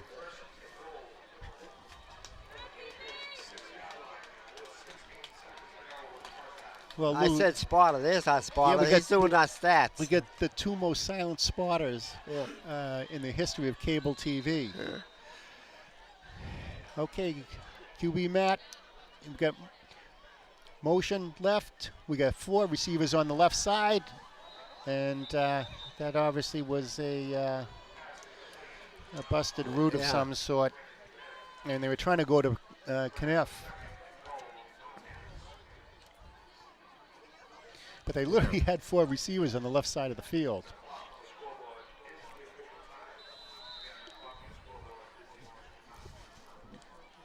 So it's 2nd and goal, 13 seconds left. They got 2 plays left. So Cole and Kniff are off to the left. Ridley, Peluso, and Russell are to the right. So it's empty backfield. There goes Matt. He's got to throw to the corner. And there's going to be a penalty. Yeah. There's going to be interference, and that's going to be on. It's interfering with Brandon Kniff. All right, so guess who's coming in? Jake Souza, the middle linebacker, and they got a new offensive lineman in, Sean Bell, a junior, number 78. 78, right? And Raymond Franco's coming in, number 82. So they're going to go a tight offensive line, and they're going to bust it in. Number 2 is in too. So Colby Terrian's in. Yeah. So, chances are Colby's going to take the snap and follow Jake Souza right up the middle. Got to look at tight formation. That's exactly what they're doing. Come on, go. He's got to go. Do they have another timeout? 3 seconds left. So it looks like it's going to be really, really close, Lou. Yeah.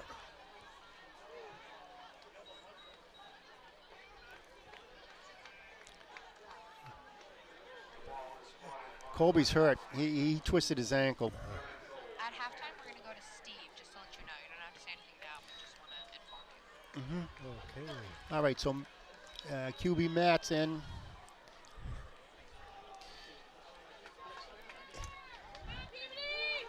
Jake Souza's in front of him, and so is Colton Cole. So, no. So the ball fumbled the snap. And time's going to run out with Peabody right on the goal line with a golden opportunity. That's 2 touchdowns they got. Yep. All right, so I think we're going down to the sideline for the insider's view.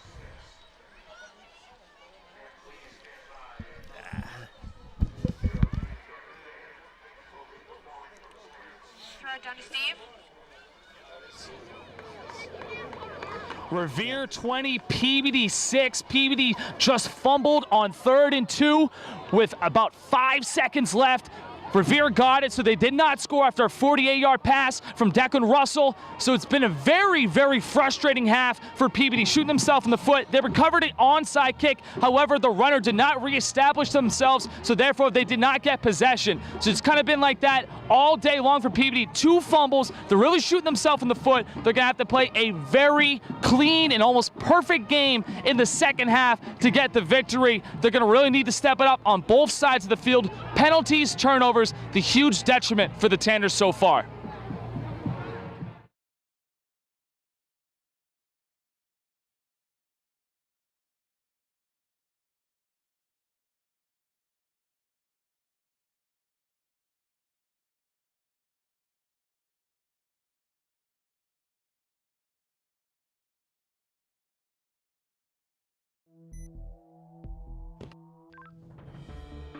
DC Rentals has been in business for almost 30 years, offering state-of-the-art radio communications and security camera systems. DC Rentals is able to cater our system, scale it down to any size event, large or small. Our custom-built trailers are designed for fast deployment with full video and communication capabilities. We offer top-of-the-line Motorola and High-Terra dispatch and radio equipment, along with Telex and Zetron consoles. DC Rentals' mobile command trailer is also available for special events or emergency. In addition, we provide individual and group training sessions on all of our equipment, as well as 24-hour customer service. DC Rentals can be reached at 781-289-3000 or on the internet at dcrentals.net. DC Rentals is a proud sponsor of Peabody TV.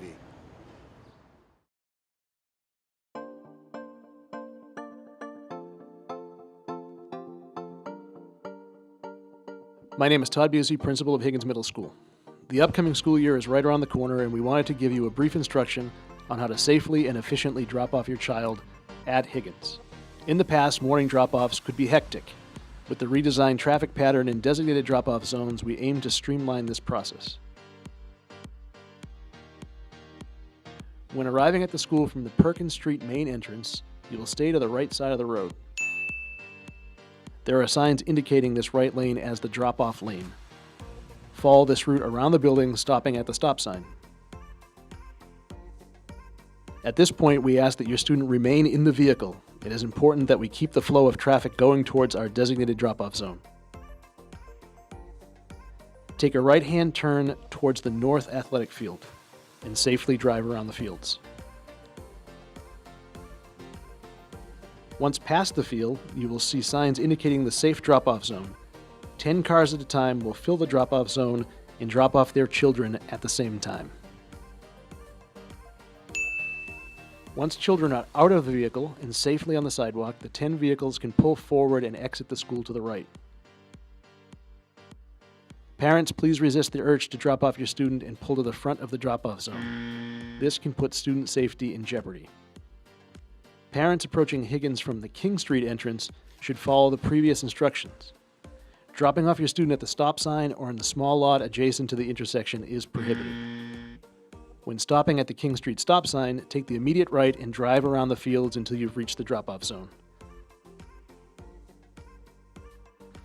Again, it's important to note that this traffic flow is in compliance with City Ordinance 19-36. Failure to follow the posted regulations will result in a $50 fine. Our goal at Higgins is to offer a safe and educational environment for your son or daughter, and your cooperation with this helps reach that goal. Best wishes for another fantastic school year from all of us at the Higgins Middle School.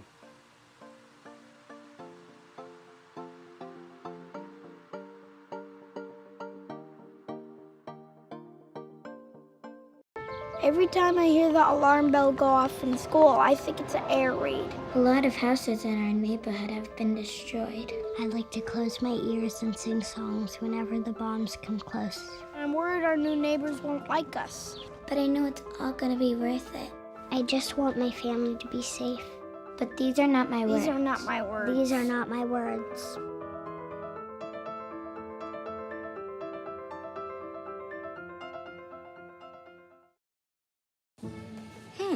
Maybe you can make retirement happen. After all, you made her college years happen. Opening that education savings account when she was little. Spearheading a campus tour. And another, and another, and another, and another. Bam! Deciphering financial aid. She was like, what? But now she's like, You aced planning for college. Now get the tips you need to get on track at aceyourretirement.org.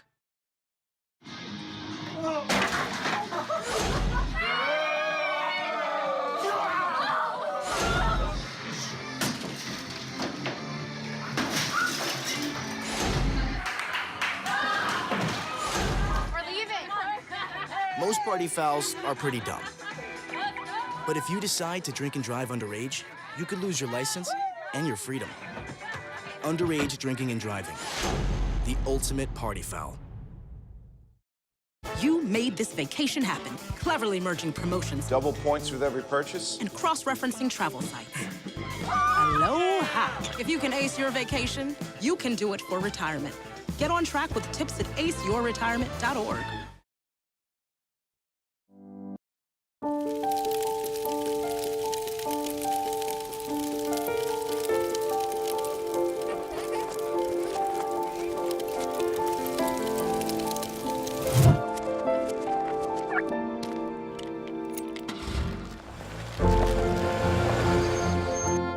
Did you know parking over tall, dry grass can spark a wildfire? Only you can prevent wildfires.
Are we up?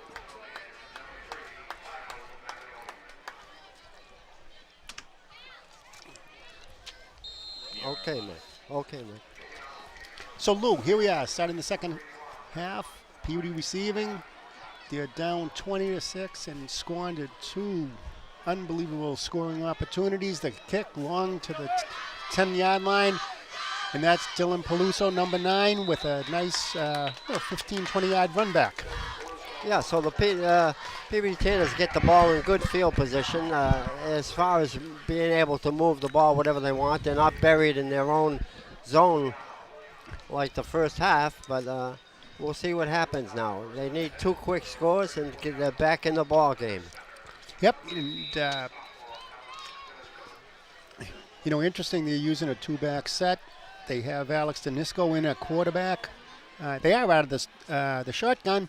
And it's a jet sweep to number 7, Colton Cole. He knocked out of bounds. Picked up a good 6 yards on the play. Yeah, he had 13 yards rushing in the first half, based on our stellar statistician.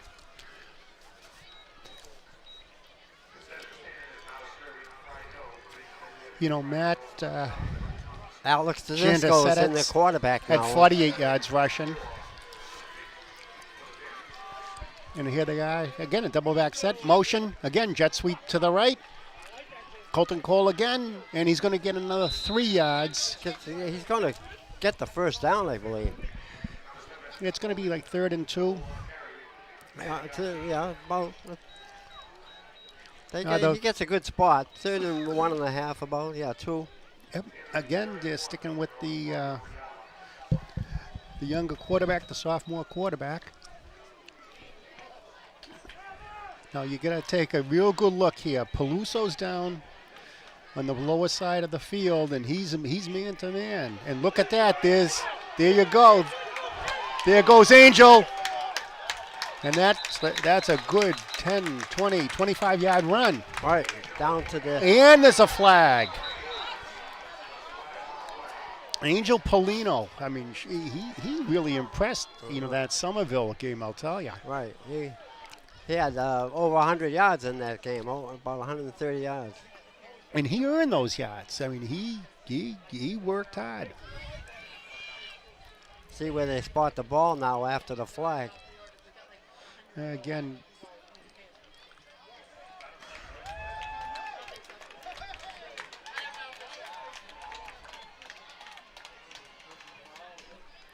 it looks like there was a personal foul against 15 yards. Yeah, against the Revere player, and that was for some extracurricular activity. All after the play on the far sideline, so it was tough for us to pick it out. Now, Danisco, the quarterback, Jake, still. well, yep, and Jake Souza's in there, so you know he's there to block. And Kyle Maglione, sophomore's in. Again, 2 backs. Off to Maglione, who's just literally dragging a defender for a couple yards.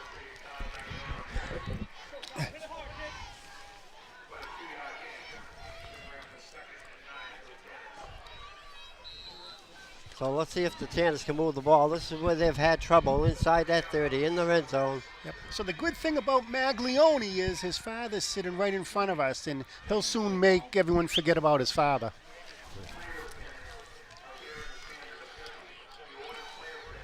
So Danisco in that quarterback, 2-back set, Maglione and Souza.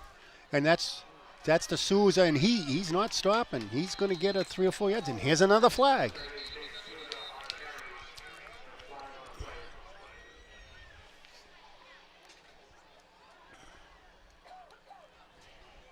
So Polino is now coming in. Looks like it's against Revere. So Polino's coming in for Maglione. And we're waiting the call. Now they're calling the captain, Revere captain up. That's right. So probably just the opposite, maybe against Peabody.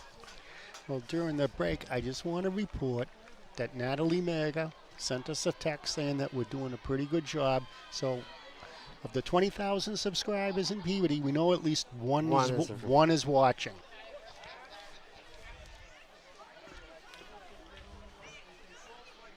And we can tell all the viewers also, they can also call Natalie and get a copy of this game if they like. That's right. She mans the desk.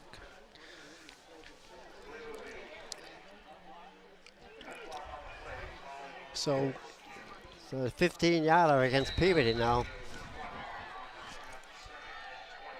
So it's 2nd and 20. So they're out of the spread. It's going to be a pass. There's to Peluso. Caught. That's a nice skinny, nice post pattern by Peluso. Good throw, pitch and catch. To the other Peluso.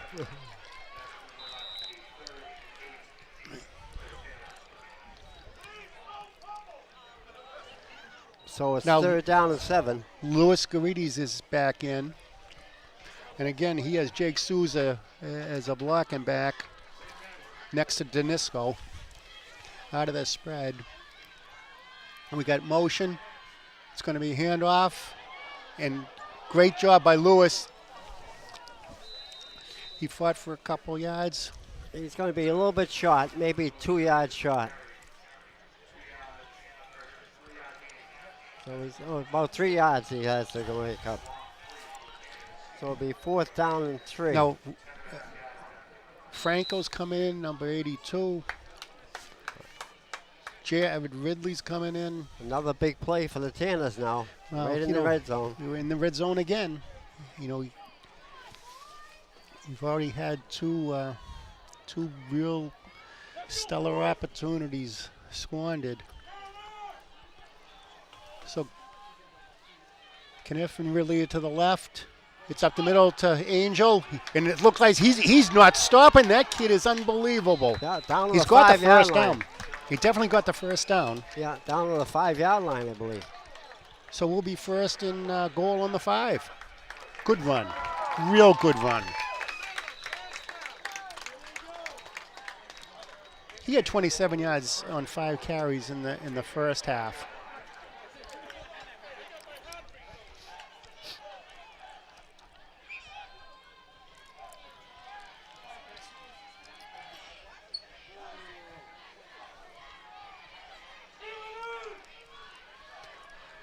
So here's Danisco. It brings him up in the spread. He's got Angel Polino to his right. There's the snap. Nice pass. Nice pass. Down to about the 1 yard line. Yep, let's see who it is completed to. Number 82, Raymond Franco, the tight end. Now you got Polino in. Second down and and it's one. tight. It's the Angel. He's in. He's in for a touchdown. Now that's Peabody High football. Yeah, that was Peabody High football. So watch number 3. Watch Maglione. You know, they set it up with the option to do a fake and go for the 2, depending on the defensive alignment. You know, if they don't get the numbers right, they'll direct snap, or they'll give it to the quarterback and he can go to the wide receiver to the right, which is Franco. And they're just going to go for the extra point, conventional kick. Nice snap. Kicks up. Good hold. Good. It's good. Yeah. Took his time on that and really got it up in the air good. Well, with their extra point package, they can direct snap to Maglione, who can run it in. Right. They can snap it to the quarterback / holder, and he can just, access the man-on-man with Raymond Franco on the right side. Because it's man-to-man. That's Right. it. Or shift with the line, go down and do the traditional kick. So there's 6:39 left in the third quarter and plenty of time for the Tanners. And let's see if they can hold the Revere Patriots and get the ball again. Well, again, whether it's warfare or sports, it's momentum and who Right. has the initiative. Right. And for Peabody to come, to score, to make it a one-score game, now's the time to make the statement defensively. This has got to be a 3-and-out and get good field position for your offense. And this is what the game was all about. I mean, it's supposed to be this close. Both teams have equal records. And, Yeah, they're both 1-2. Yeah. They both need a win tonight. So here's Leggett, ready to kick There's off. Leggett, yeah. Yep, and that's a great boot. That's down to the 10-yard line. And, oh my gosh. Get him. Turn it. Wow. My God. So thank God for Carlos Hernandez, number 24, who caught him. But there were a few missed tackles along the way. It was a great run. Credit to the return man.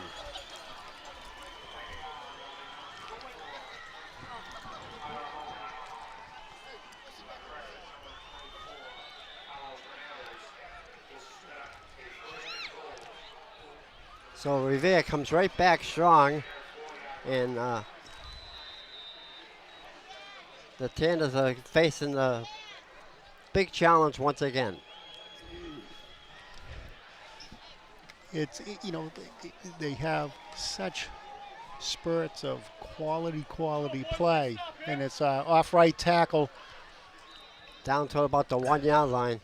And Chris Glass came down the line of scrimmage, from his defensive tackle standpoint, and literally tackled the running back from behind.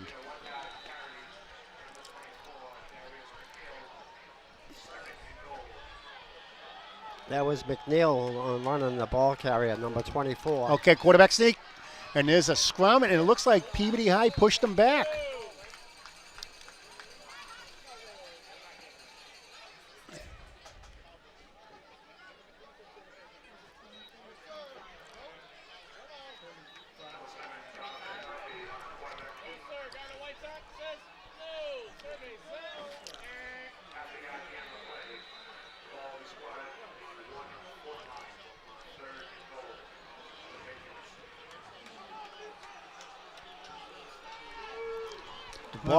Those are balls almost on the goal line.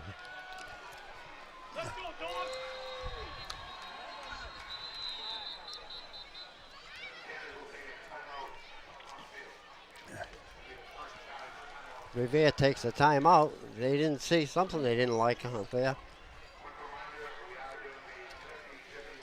Well,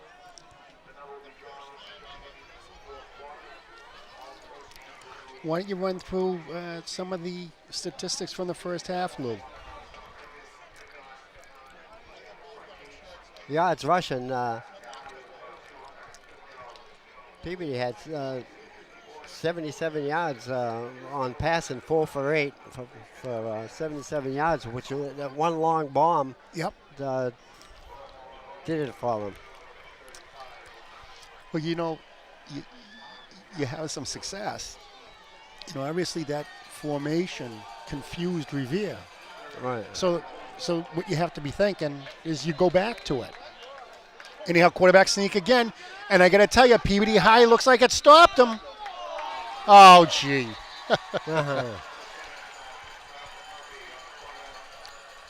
For the life of me, and I know it's an impossible job, I don't know how the ref could see that. Yeah, right. Well,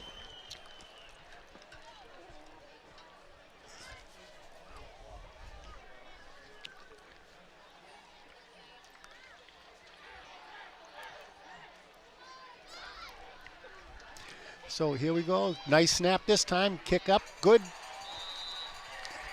So Peabody High has its work cut out for it. Yeah, they have to start all over again. There's 2 scores down.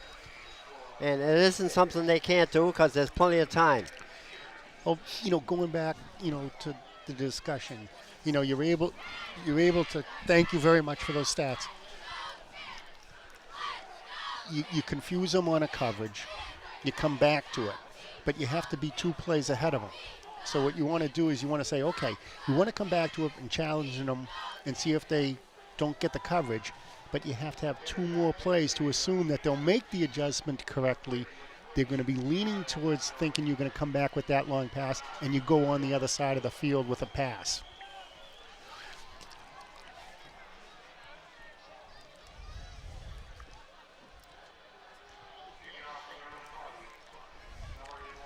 So 27-13, 5:11 left in the third quarter.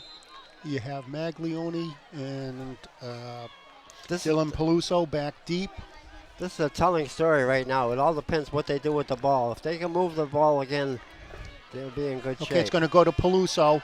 And that was right to the 5-yard line. Good block there. There's Peluso. He's up to the 22-yard line. Another good kickoff, huh? I'll tell you, I think Raymond Franco, number 82, ended up knocking someone down with a nice block. And of course, on kickoffs, there's no leaving your feet. There's no blocking below the waist.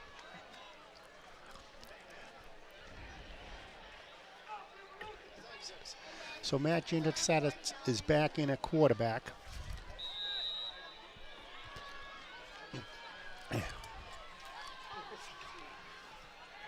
Kniff and Cole are split to the left. Empty backfield, and it's a draw play.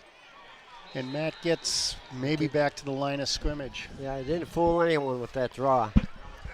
Yeah.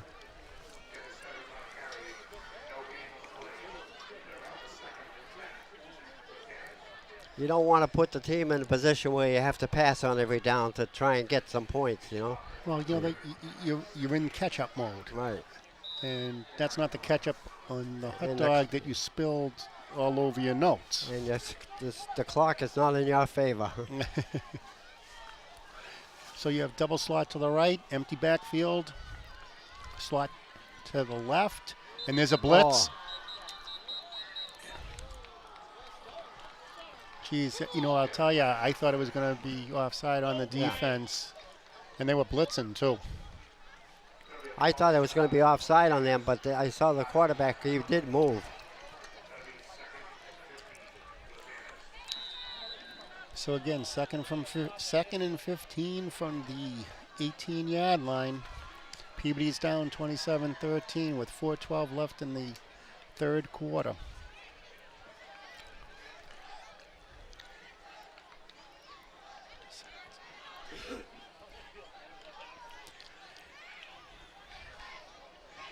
So Matt, you're into setter, quarterback number 10. He's in an empty backfield, double slot to the right, slot to the left, and he's sacked. Back to the 10-yard line. You know, they had a 5-man rush.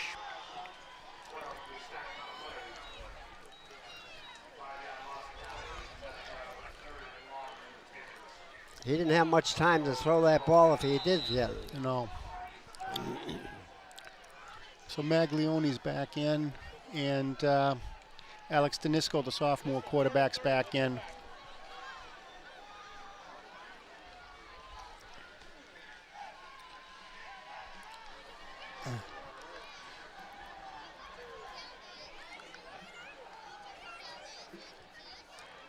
There's Danisco. He's going up top.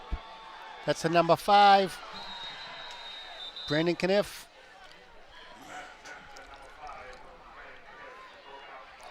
So the punt team's going to come on. So it's going to be 3 and out.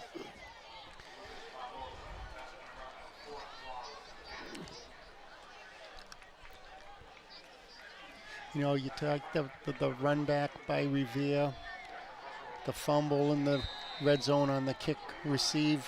I mean, and a couple of squandered opportunities. I mean, the Peabody High could, you know, literally be up 3 scores. And that's a great punt. And number 3, nice tackle. Maglioni, unbelievable tackle. The kid is having just a spectacular game tonight, and he's a sophomore.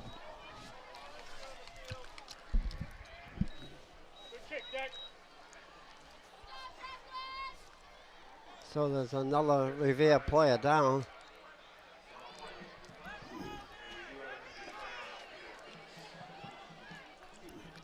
You know, is that flag on the field?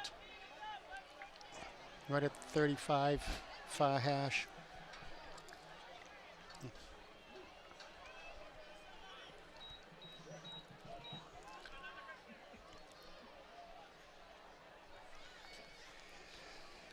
The crowd is hanging in there, hoping Peabody can make some kind of a comeback. So this is what we're going to do, Lou. We're going to see if Natalie Mega, executive, is still watching. executive assistant to the executive director, is still watching. So we're going to just see if she's going to text in and say, yep, I'm still watching. We need to be reassured that there's at least someone out there.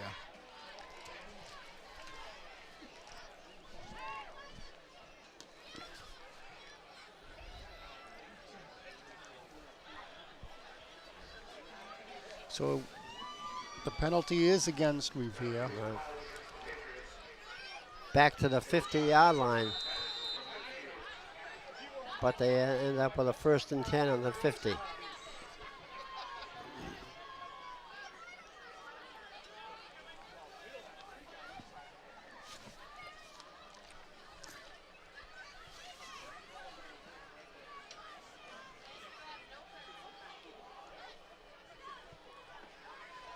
There's Revere now with its double wing motion up the middle. Maglioni was in on that tackle, and Jake Souza picked up about 6 or 7 yards on that, about 5 yards.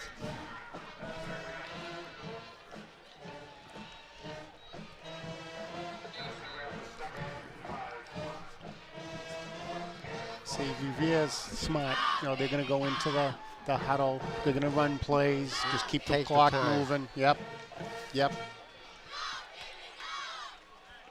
Clock moves awful fast in that second half.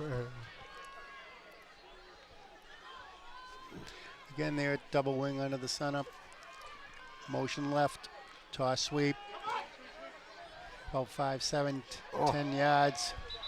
He broke a couple of nice tackles there. Got the 1st down. Yep. Jake Souza, middle linebacker, was in on that stop. He had to cover a fair amount of territory to get out to the sidelines to make that tackle.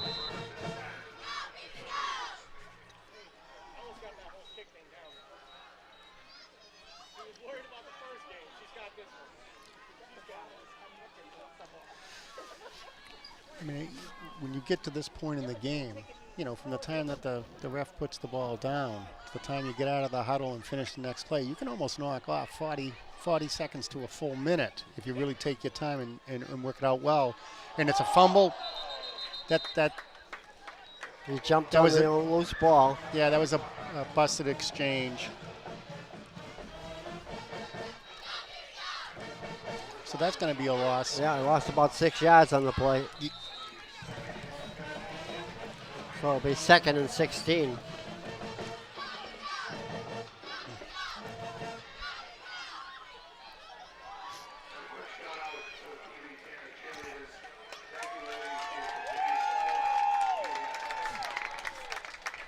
Well, we have to give some credit to the cheerleaders. They're doing a spectacular job. And they have their new shirts on tonight. Well, it's a little chilly. There's a toss sweep to the right. Number 34 made the tackle. And that's Tyler Norman, the all-purpose, versatile. Lost a couple more yards. 3rd down and about 13. Yeah. Picked up 3 yards, excuse me.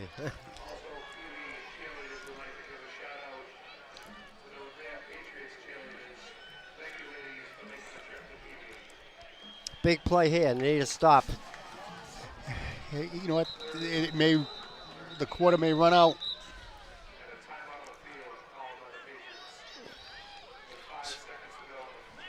Yeah, so they took a timeout with 5 seconds to go in the quarter. Could have just waited. Right.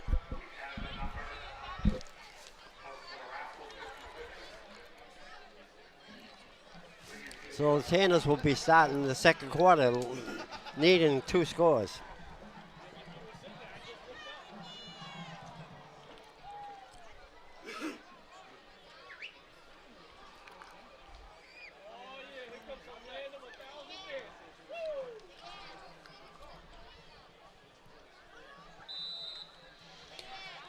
So big play, Lou. Yeah.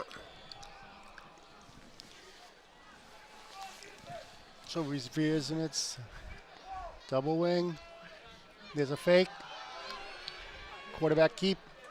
And he gets back right to about 38-yard line, which will bring up it got a good spot, 4th and 10. Yeah.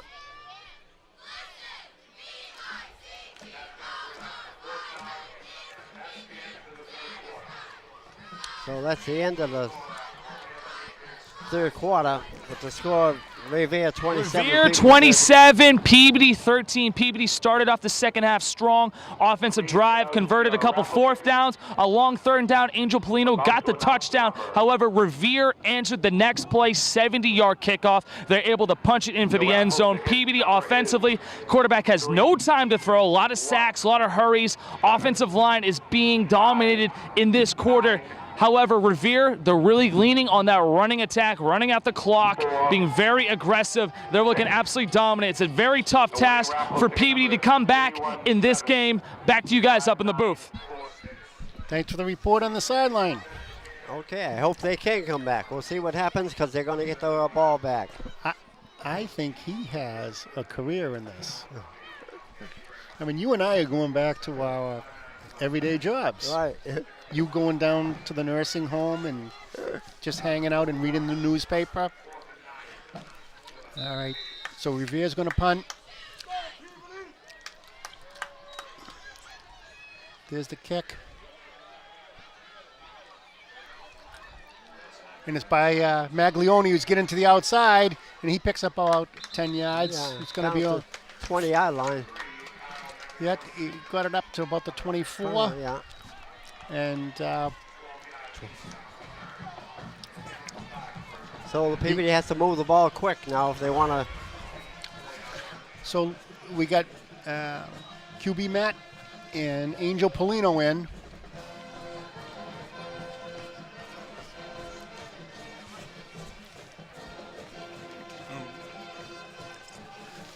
So Polino's next to Matt. You got 3 receivers to the right, split end to the left. And it's going to be a quarterback keep, and if he keeps his balance, he's going to keep going. He's going to get a first down. So, Right. Matt picked up 12 yards on the play. trying to set it. A good 12-yard gain. Again, a nice read. You know, certainly Revere's keyed in on Angel Polino. Who wouldn't be? Double slot to the left. Polino's to Junior Vassett's right. Here we go, another read. This time it's to Angel. He's going to pick up a hard 3 yards.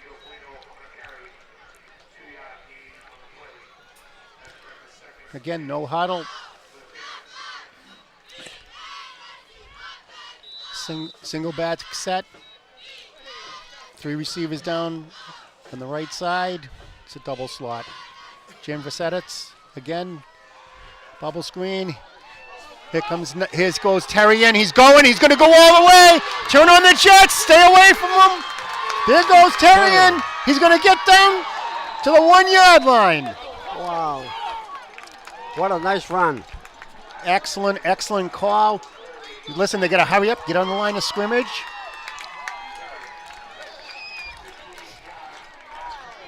Just you line up and just give it to Angel. 2 double teams at a point of attack and let him read. Emmett Smith, that's what he did for years.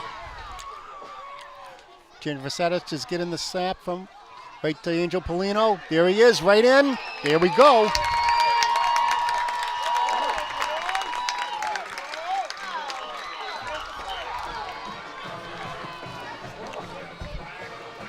So the Tanners are back in the ball game once again. Well, there we go, yeah. So 27-19, 9:49 left in the fourth quarter. And this extra point is really important. Oh, a penalty.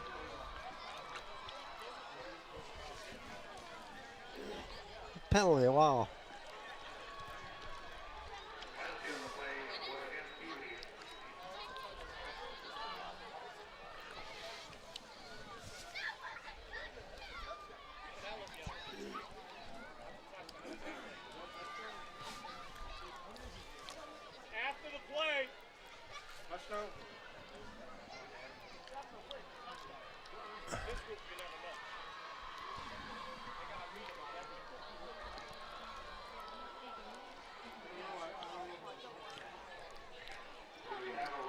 This is all important because they need the extra point. I don't even know what the call was. What happened? Oh.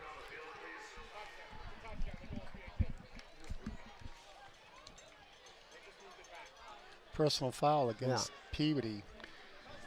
So it should be a touchdown, and they're going to have to kick a 35-yarder. And you know what? It's going. Just short. Oh, wow. So if they score again, they got to get the 2 points. I don't know if it was the excessive celebrating or there was a beef.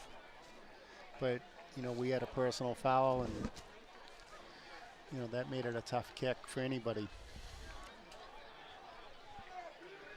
So that puts the pressure on to get the 2-point conversion if we score again.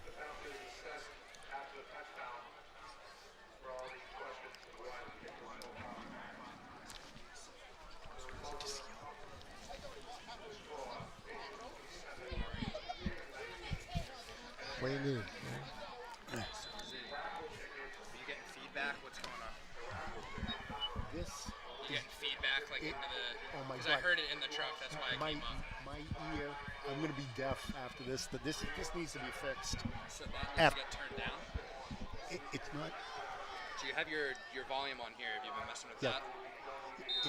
It's still like this side is 10 times louder than this side. All right, Lou, you still. I'm all right.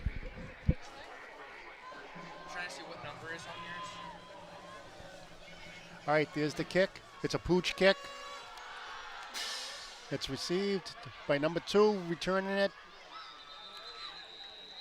Brought down right on the sideline. And I believe it's number 24 made the tackle, Carlos Hernandez, and he's a little shaken up. I mean, he made a diving tackle. And, yeah, he's a little... Yeah, he went over a couple of players also when he went for the dive. Revere has the ball in good field position. So they're going to have it at the 49-yard line. 9:44 left, and they're ahead by 8. So Peabody High has to stop them, score, and get 2 on the conversion. Double wing, there's the handoff, jet sweep. And it's about a good 9, possibly a 10-yard run for a first down, depending on where they spot the ball. That's Barboza for Revere. Nice run. I think the key is the containment on the outside. 8-yard pickup.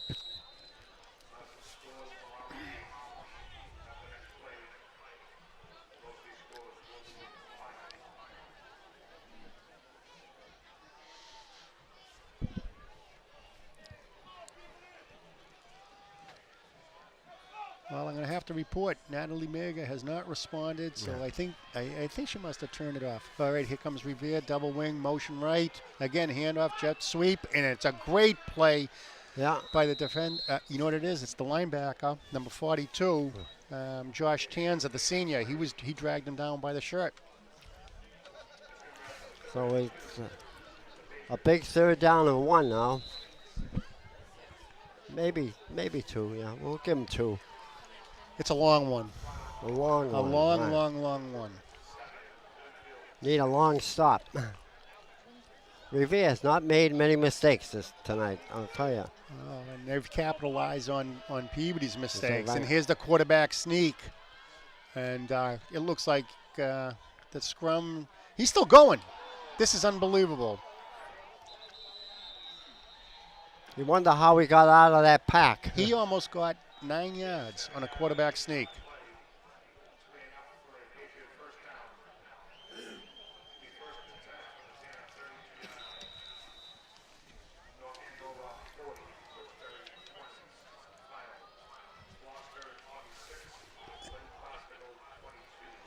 So it's 1st and 10 on the 33-yard line. 7:55 left, and Peabody High is down by 8, 27-19. Revere has the ball. Double wing, toss sweep left. Cutting up on the inside, number 38, Jake Souza, the middle linebacker. Great tackle.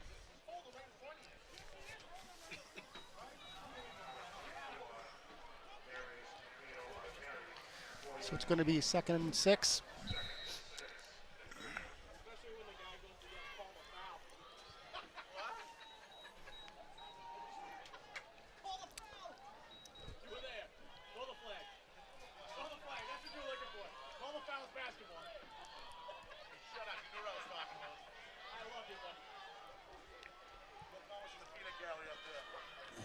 So Revere has a wide slot to the right.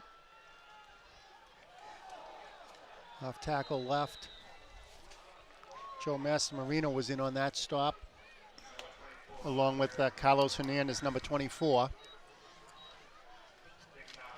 That was Barboza again for Revere.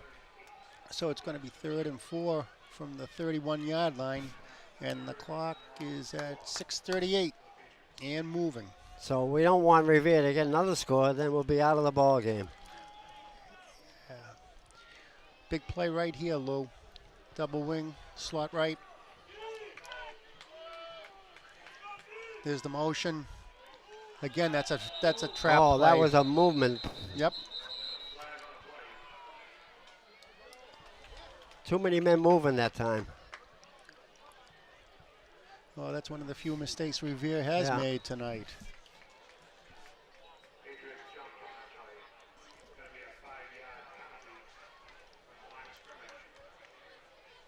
So that pushes the Revere Patriots back to the 31-yard line. 3rd and a long 8.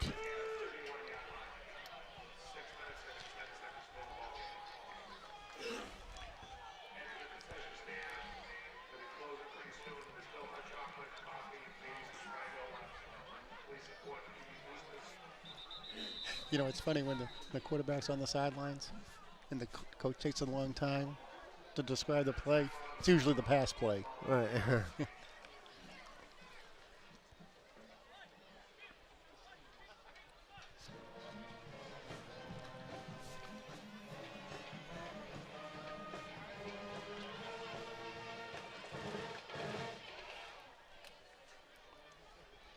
Good job by the P High School band tonight also, as we just heard them wrap up a song. No, this is a great turnout, spirited crowd. I wish they had a little more to cheer about. But you know what? We still got 5 minutes and 55 seconds to go. And the clock is moving. That's the problem here. So you got a slot to the right. Motion, handoff, jet sweep again, right to the outside. We didn't have any containment at all. Wow. That fella just ran around a couple unblocked people. But so it's 4th down and 1. And if you're going to say if there's a play of the ball game to this point, this is it. Yeah, 4th down. And they could stop them. I'll tell you, they've had such success with that quarterback sneak. And the last one, he almost got 14 yards on it. Tight formation once again for Revere. Yep, there's the quarterback sneak. And that's going to be interesting when they spot it. Where the spot is, right? You know, the scrum moved. I don't know if the quarterback moved. Look at this. Peabody High came up with the stop.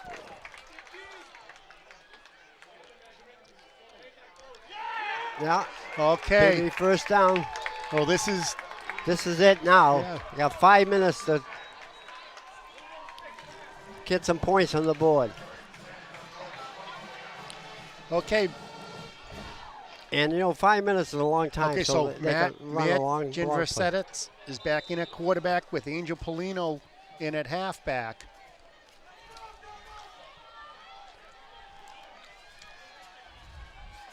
So QB Matt does the read. He does the keep. He's going up. He's got 10, 15 yards. Yeah. 5:08 left in the game. Peabody High is down by 8 points. They need to score in the 2-point conversion just to tie. No huddle once again. They quickly That's right. get up. So QB Matt and Angel Polino in the backfield. Double slot to the right. Again, there's the read to Angel Polino, and he's going to get a couple yards.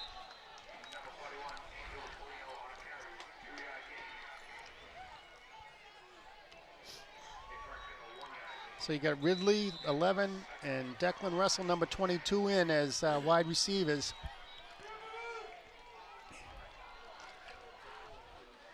All right, QB Matt has it. He's going back. He's looking down the middle. Over everybody. So Mike, I say this all the time. I still like the short 10-yard pass, you know. Okay, so, you know, he was looking for Colby Terrian, okay? Now, the blown coverage case had Terrian out as a wider receiver, and it was more of a fly pattern instead of a post pattern. So right now, if you take a look at it, Russell's the guy to look for. Look at Russell standing there with his both hands, you know, wide, you know, spread eagle.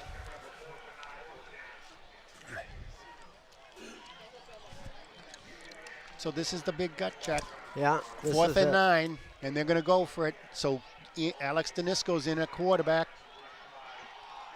Jared Ridley's in at wide receiver, along with Declan Russell. Colby Terrian is also part of the double slot down to the right. There's the snap. Oh, no. That was into double coverage. So it was intended for number 11, Jared Ridley. So 4:21. And Peabody High turns the ball over on downs. Well, two of those downs are long passes. I'm not a firm believer in long passes for like a Hail Mary, really, you know. You know, you take a look at, you know, you got Louis Garides, you have Angel Polino, Colton Cole. I mean, these guys, well, and look who's had the game of his life tonight, Maglione. You get these guys on little flare patterns out of the backfield. Right. You get on the ball, and they have one man to beat in the open fields. You know, half the times, you know, they're gone. That didn't happen, though. I know. So with 3:59 left in the ball game, Peabody High down by 8. And once again, we got to stop them because we want the ball back. If not, Revere can run the clock out. So Revere has 2nd and 6 on the Peabody High 37-yard line. And there's a jet sweep, and that's number 3, Maglione. Got him along with number 52, Kaba. Number 5 was in on it, Brandon Kniff, too.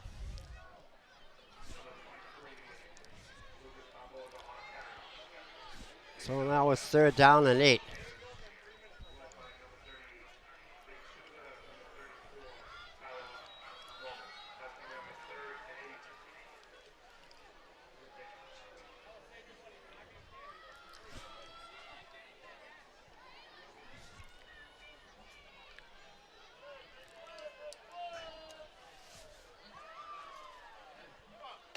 Big play right now, Mike.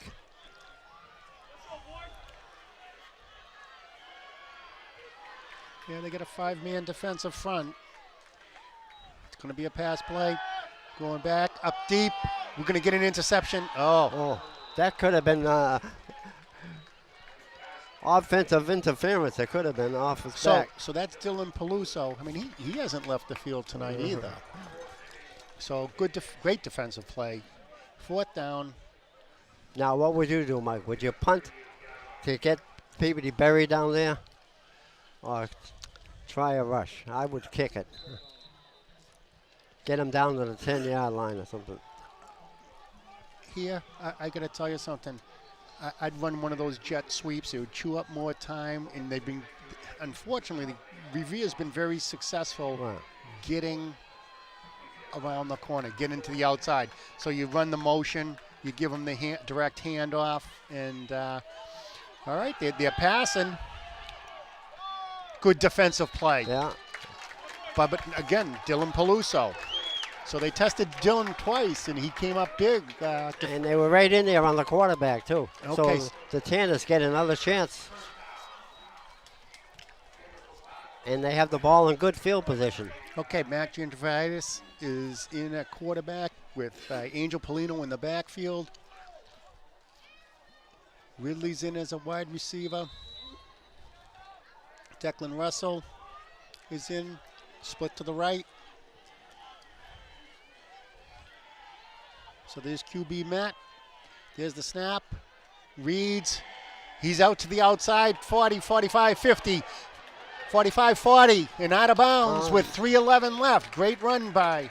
And there's a Revere player down. All right, he's all right. He's taking himself out. So they're marking him out at the Revere 41-yard line. So 3:11 left in this game. Peabody High down by 8. 1st and 10. On a great run by Matt Gendrivitis. A couple of first downs and they're back in the ball game. So double slot to the right out of the spread. Coach is signaling the play. Matt's calling it. There's a pass. Looking up top. He's going to scramble up the middle. He's going to get back to the line of scrimmage. 3:05 left in the game. Why are they looking at the long touchdown pass? That's beyond me. See, they were going home run on that one. Yeah. See what they on the far side of the field. That's man to man. You got that. You can play pitch and catch on that left side. And there goes Matt J. He's off all the way up to the 22-yard line, and it looks like He he was caught the down. ball, but it hit the ground. Right. He hit the ground, forced the fumble. Peabody High is going to retain possession with 2:40 left in the game. So Peabody High is going to have possession, 1st and 10 on the 22-yard line with 2:40 left in the game. They're down by 8. They need a touchdown. They need the 2-point conversion. And I'm telling you, Both those things are big things you're asking for. their left side of their offensive line is collapsing. The Revere right offensive line. So he's rolling left. He's throwing it up high. Oh, my gosh. Oh. So Alex Danisco, the sophomore quarterback, came in to throw that pass. That was meant for Jack Woods. He almost picked it up. Yeah. So Danisco staying in at quarterback. I'll tell you, no, Matt, he brought him down. He must have ran, 35, 40 of the yards to get him to where they are. Danisco's back in there now. Danisco's in, yes. And Angel Polino is in a halfback. And again, double slot to the right.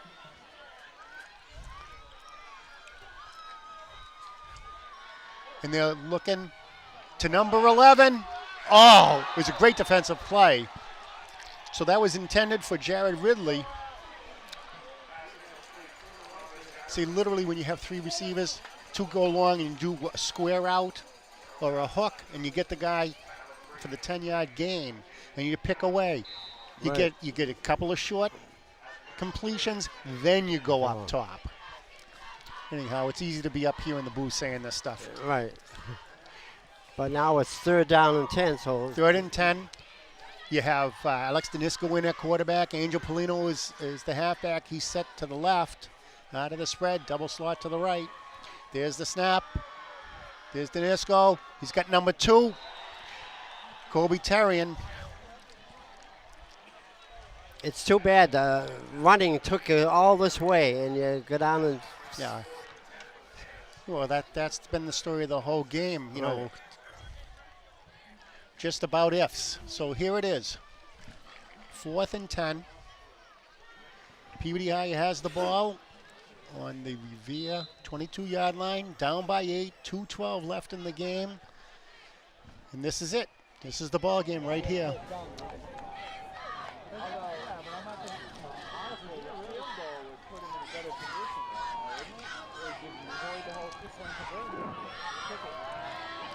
So Danisco breaks the huddle. Angel Polino to the left, double slot to the right, out of the spread. There's the snap. Alex is up. That was a very good defensive play. I'll tell you, even if it was a completion, it was very close, if not, right at the first down marker.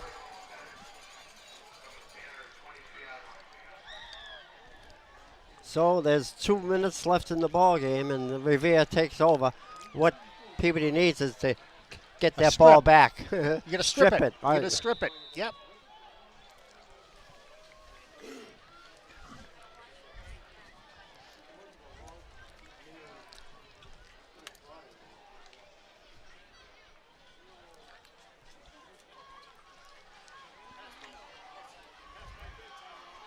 So Revere's in its double wing formation. And there's just a handoff up to the left, and there goes the running back. He brought down by Maglione, but there's a first down. Right up to the 40-yard line.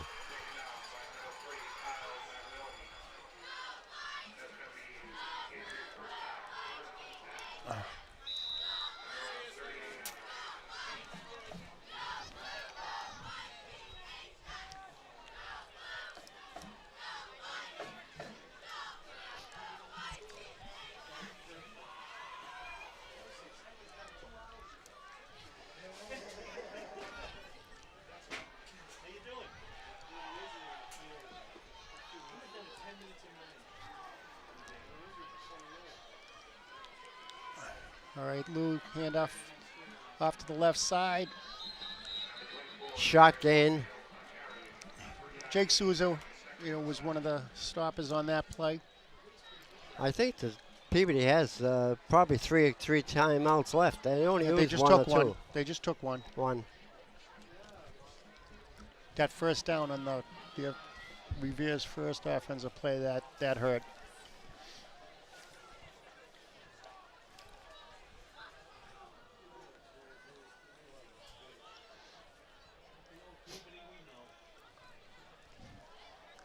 1:28 left in the ball game. 27-19. Peabody down by a score.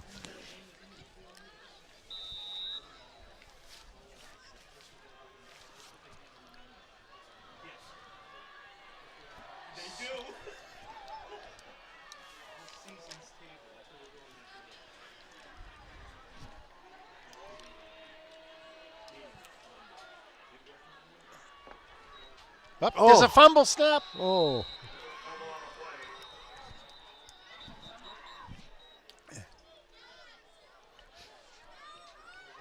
Timeout, Peabody. 3rd down and 8. They need to stop now, and they'll get the ball back for a few plays. Well, maybe. They may have to punt. We may get them to punt. Lost a yard on that play. 3rd down and 9.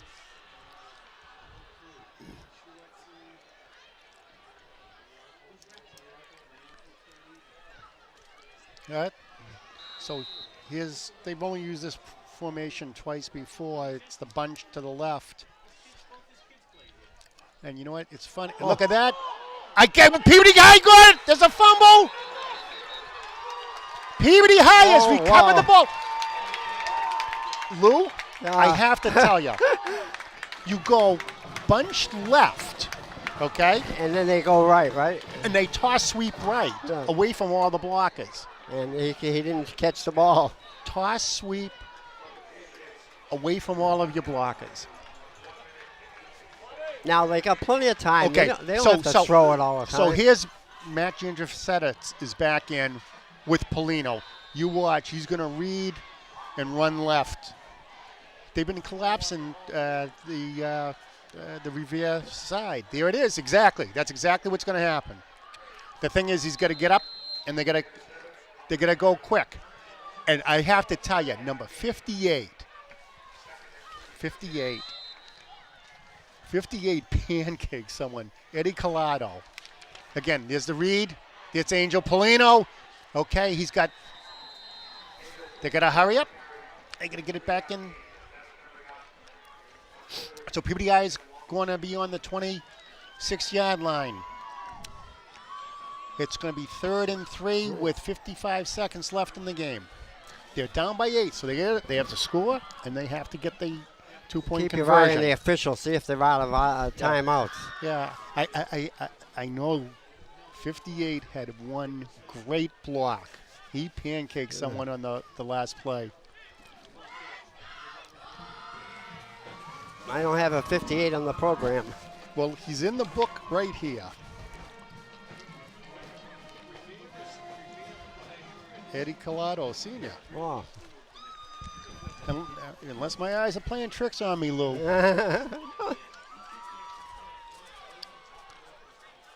Well, he's in there now, too. So there is a 58 down there. Okay, Matt Gendrifsetta in at quarterback. Angel Polino at halfback. There's the ride. There's over to the left. Get to the outside, Matt. Go. Get to the outside. Get to the outside. Good job. Wow. So he's down to the 4-yard line. And out of bounds. 47 seconds left. Well, they spot the ball on the 7-yard line. You know, it's one of these things where, you think, okay, you're in the spread. You've been able to collapse their right side and use the strength of our left side. Here we go. A pass to number 2. Is he down to the 2-yard line? 39 seconds. They got to hustle.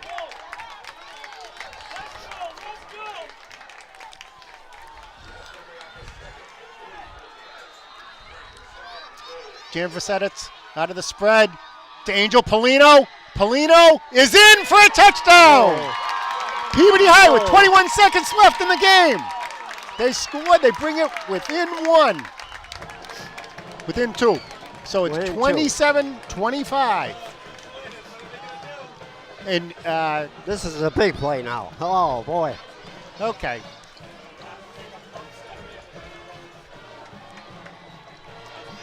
So to tie the game, Peabody High needs this conversion, 2-point conversion.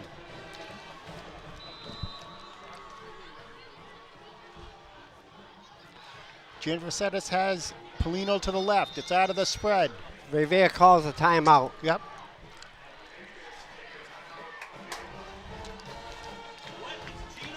You know. Here's a replay on this. Go ahead, Lou. There's a touchdown, Polino driving over, and he's still in good position to even fall further into the end zone.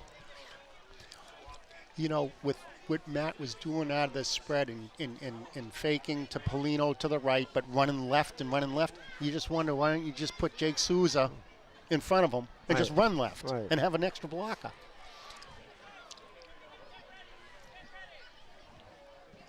Yeah, he needs someone to help him get into the end zone with a good, decent block.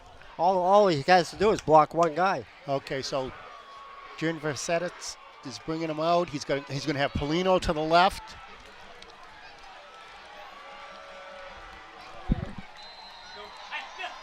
Jack Woods is split out to the left, and that's man to man. You know, you have a double slot to the right.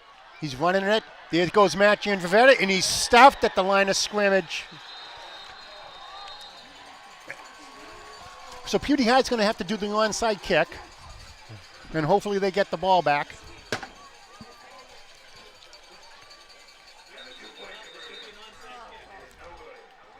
That was a tough play. Yeah.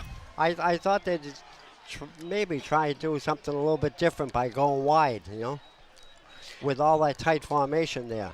Well, you know, you have a kid like Polino, and you haven't used him outside yet today. Right. That's you know, when they call it the super toss out of the spread, and you just run at the line of the quarterback just runs at the defensive end and then just tosses it to Polino outside and let him just run wild. But we're not coaches. We want to be, though, I guess. We want to be. We can't give up the day job. You gotta give the coaching staff a lot of credit tonight for bringing the Tanners back to this point. Look they've demonstrated unbelievable versatility in personnel on that offense. You know, they have. I'm just looking at it in terms of offensive ball handlers. Peluso, Russell, Ridley, Kniff, Vecchio's been in, Polino, Cole, Gidries, Souza, and then you had three quarterbacks. Right. That's a lot of people. And it's bouncing around. Something's loose.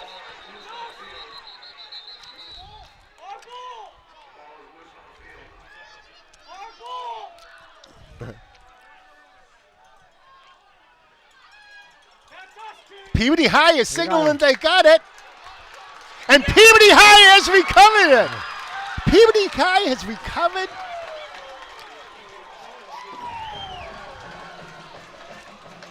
So they got 3 plays probably to get it into the end zone. So go back to the blown coverage play where they hit. It was Russell, right? For the 70-yarder. You got to go back to that play, but you change. Here's the replay now. What a nice offside kick. And, it hit him and then was still on the ground. The thing is, who got it? Well, we didn't see it. Okay, so Matt J is in at quarterback.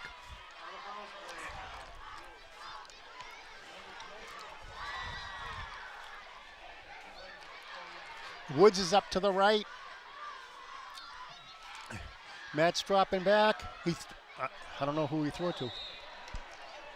I mean, it was in between Terrian and Woods.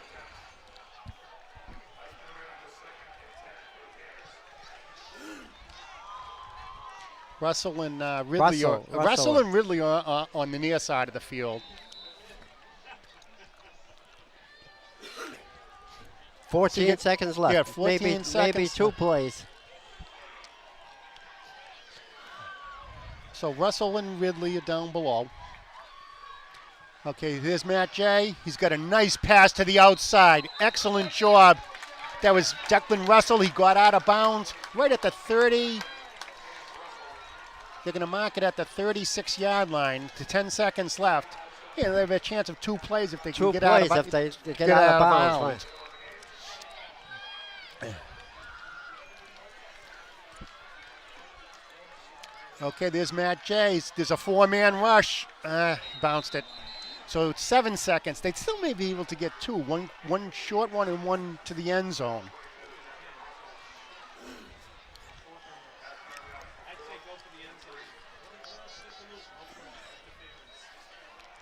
So Peabody High has climbed the ladder, clawed back within 2, 27-25, 7 seconds left. Okay, so now they're switching up. They got Alice Denisco in at quarterback. Austin Leggett is in. A field goal. Austin Leggett is lining up for a field goal. 53 yards.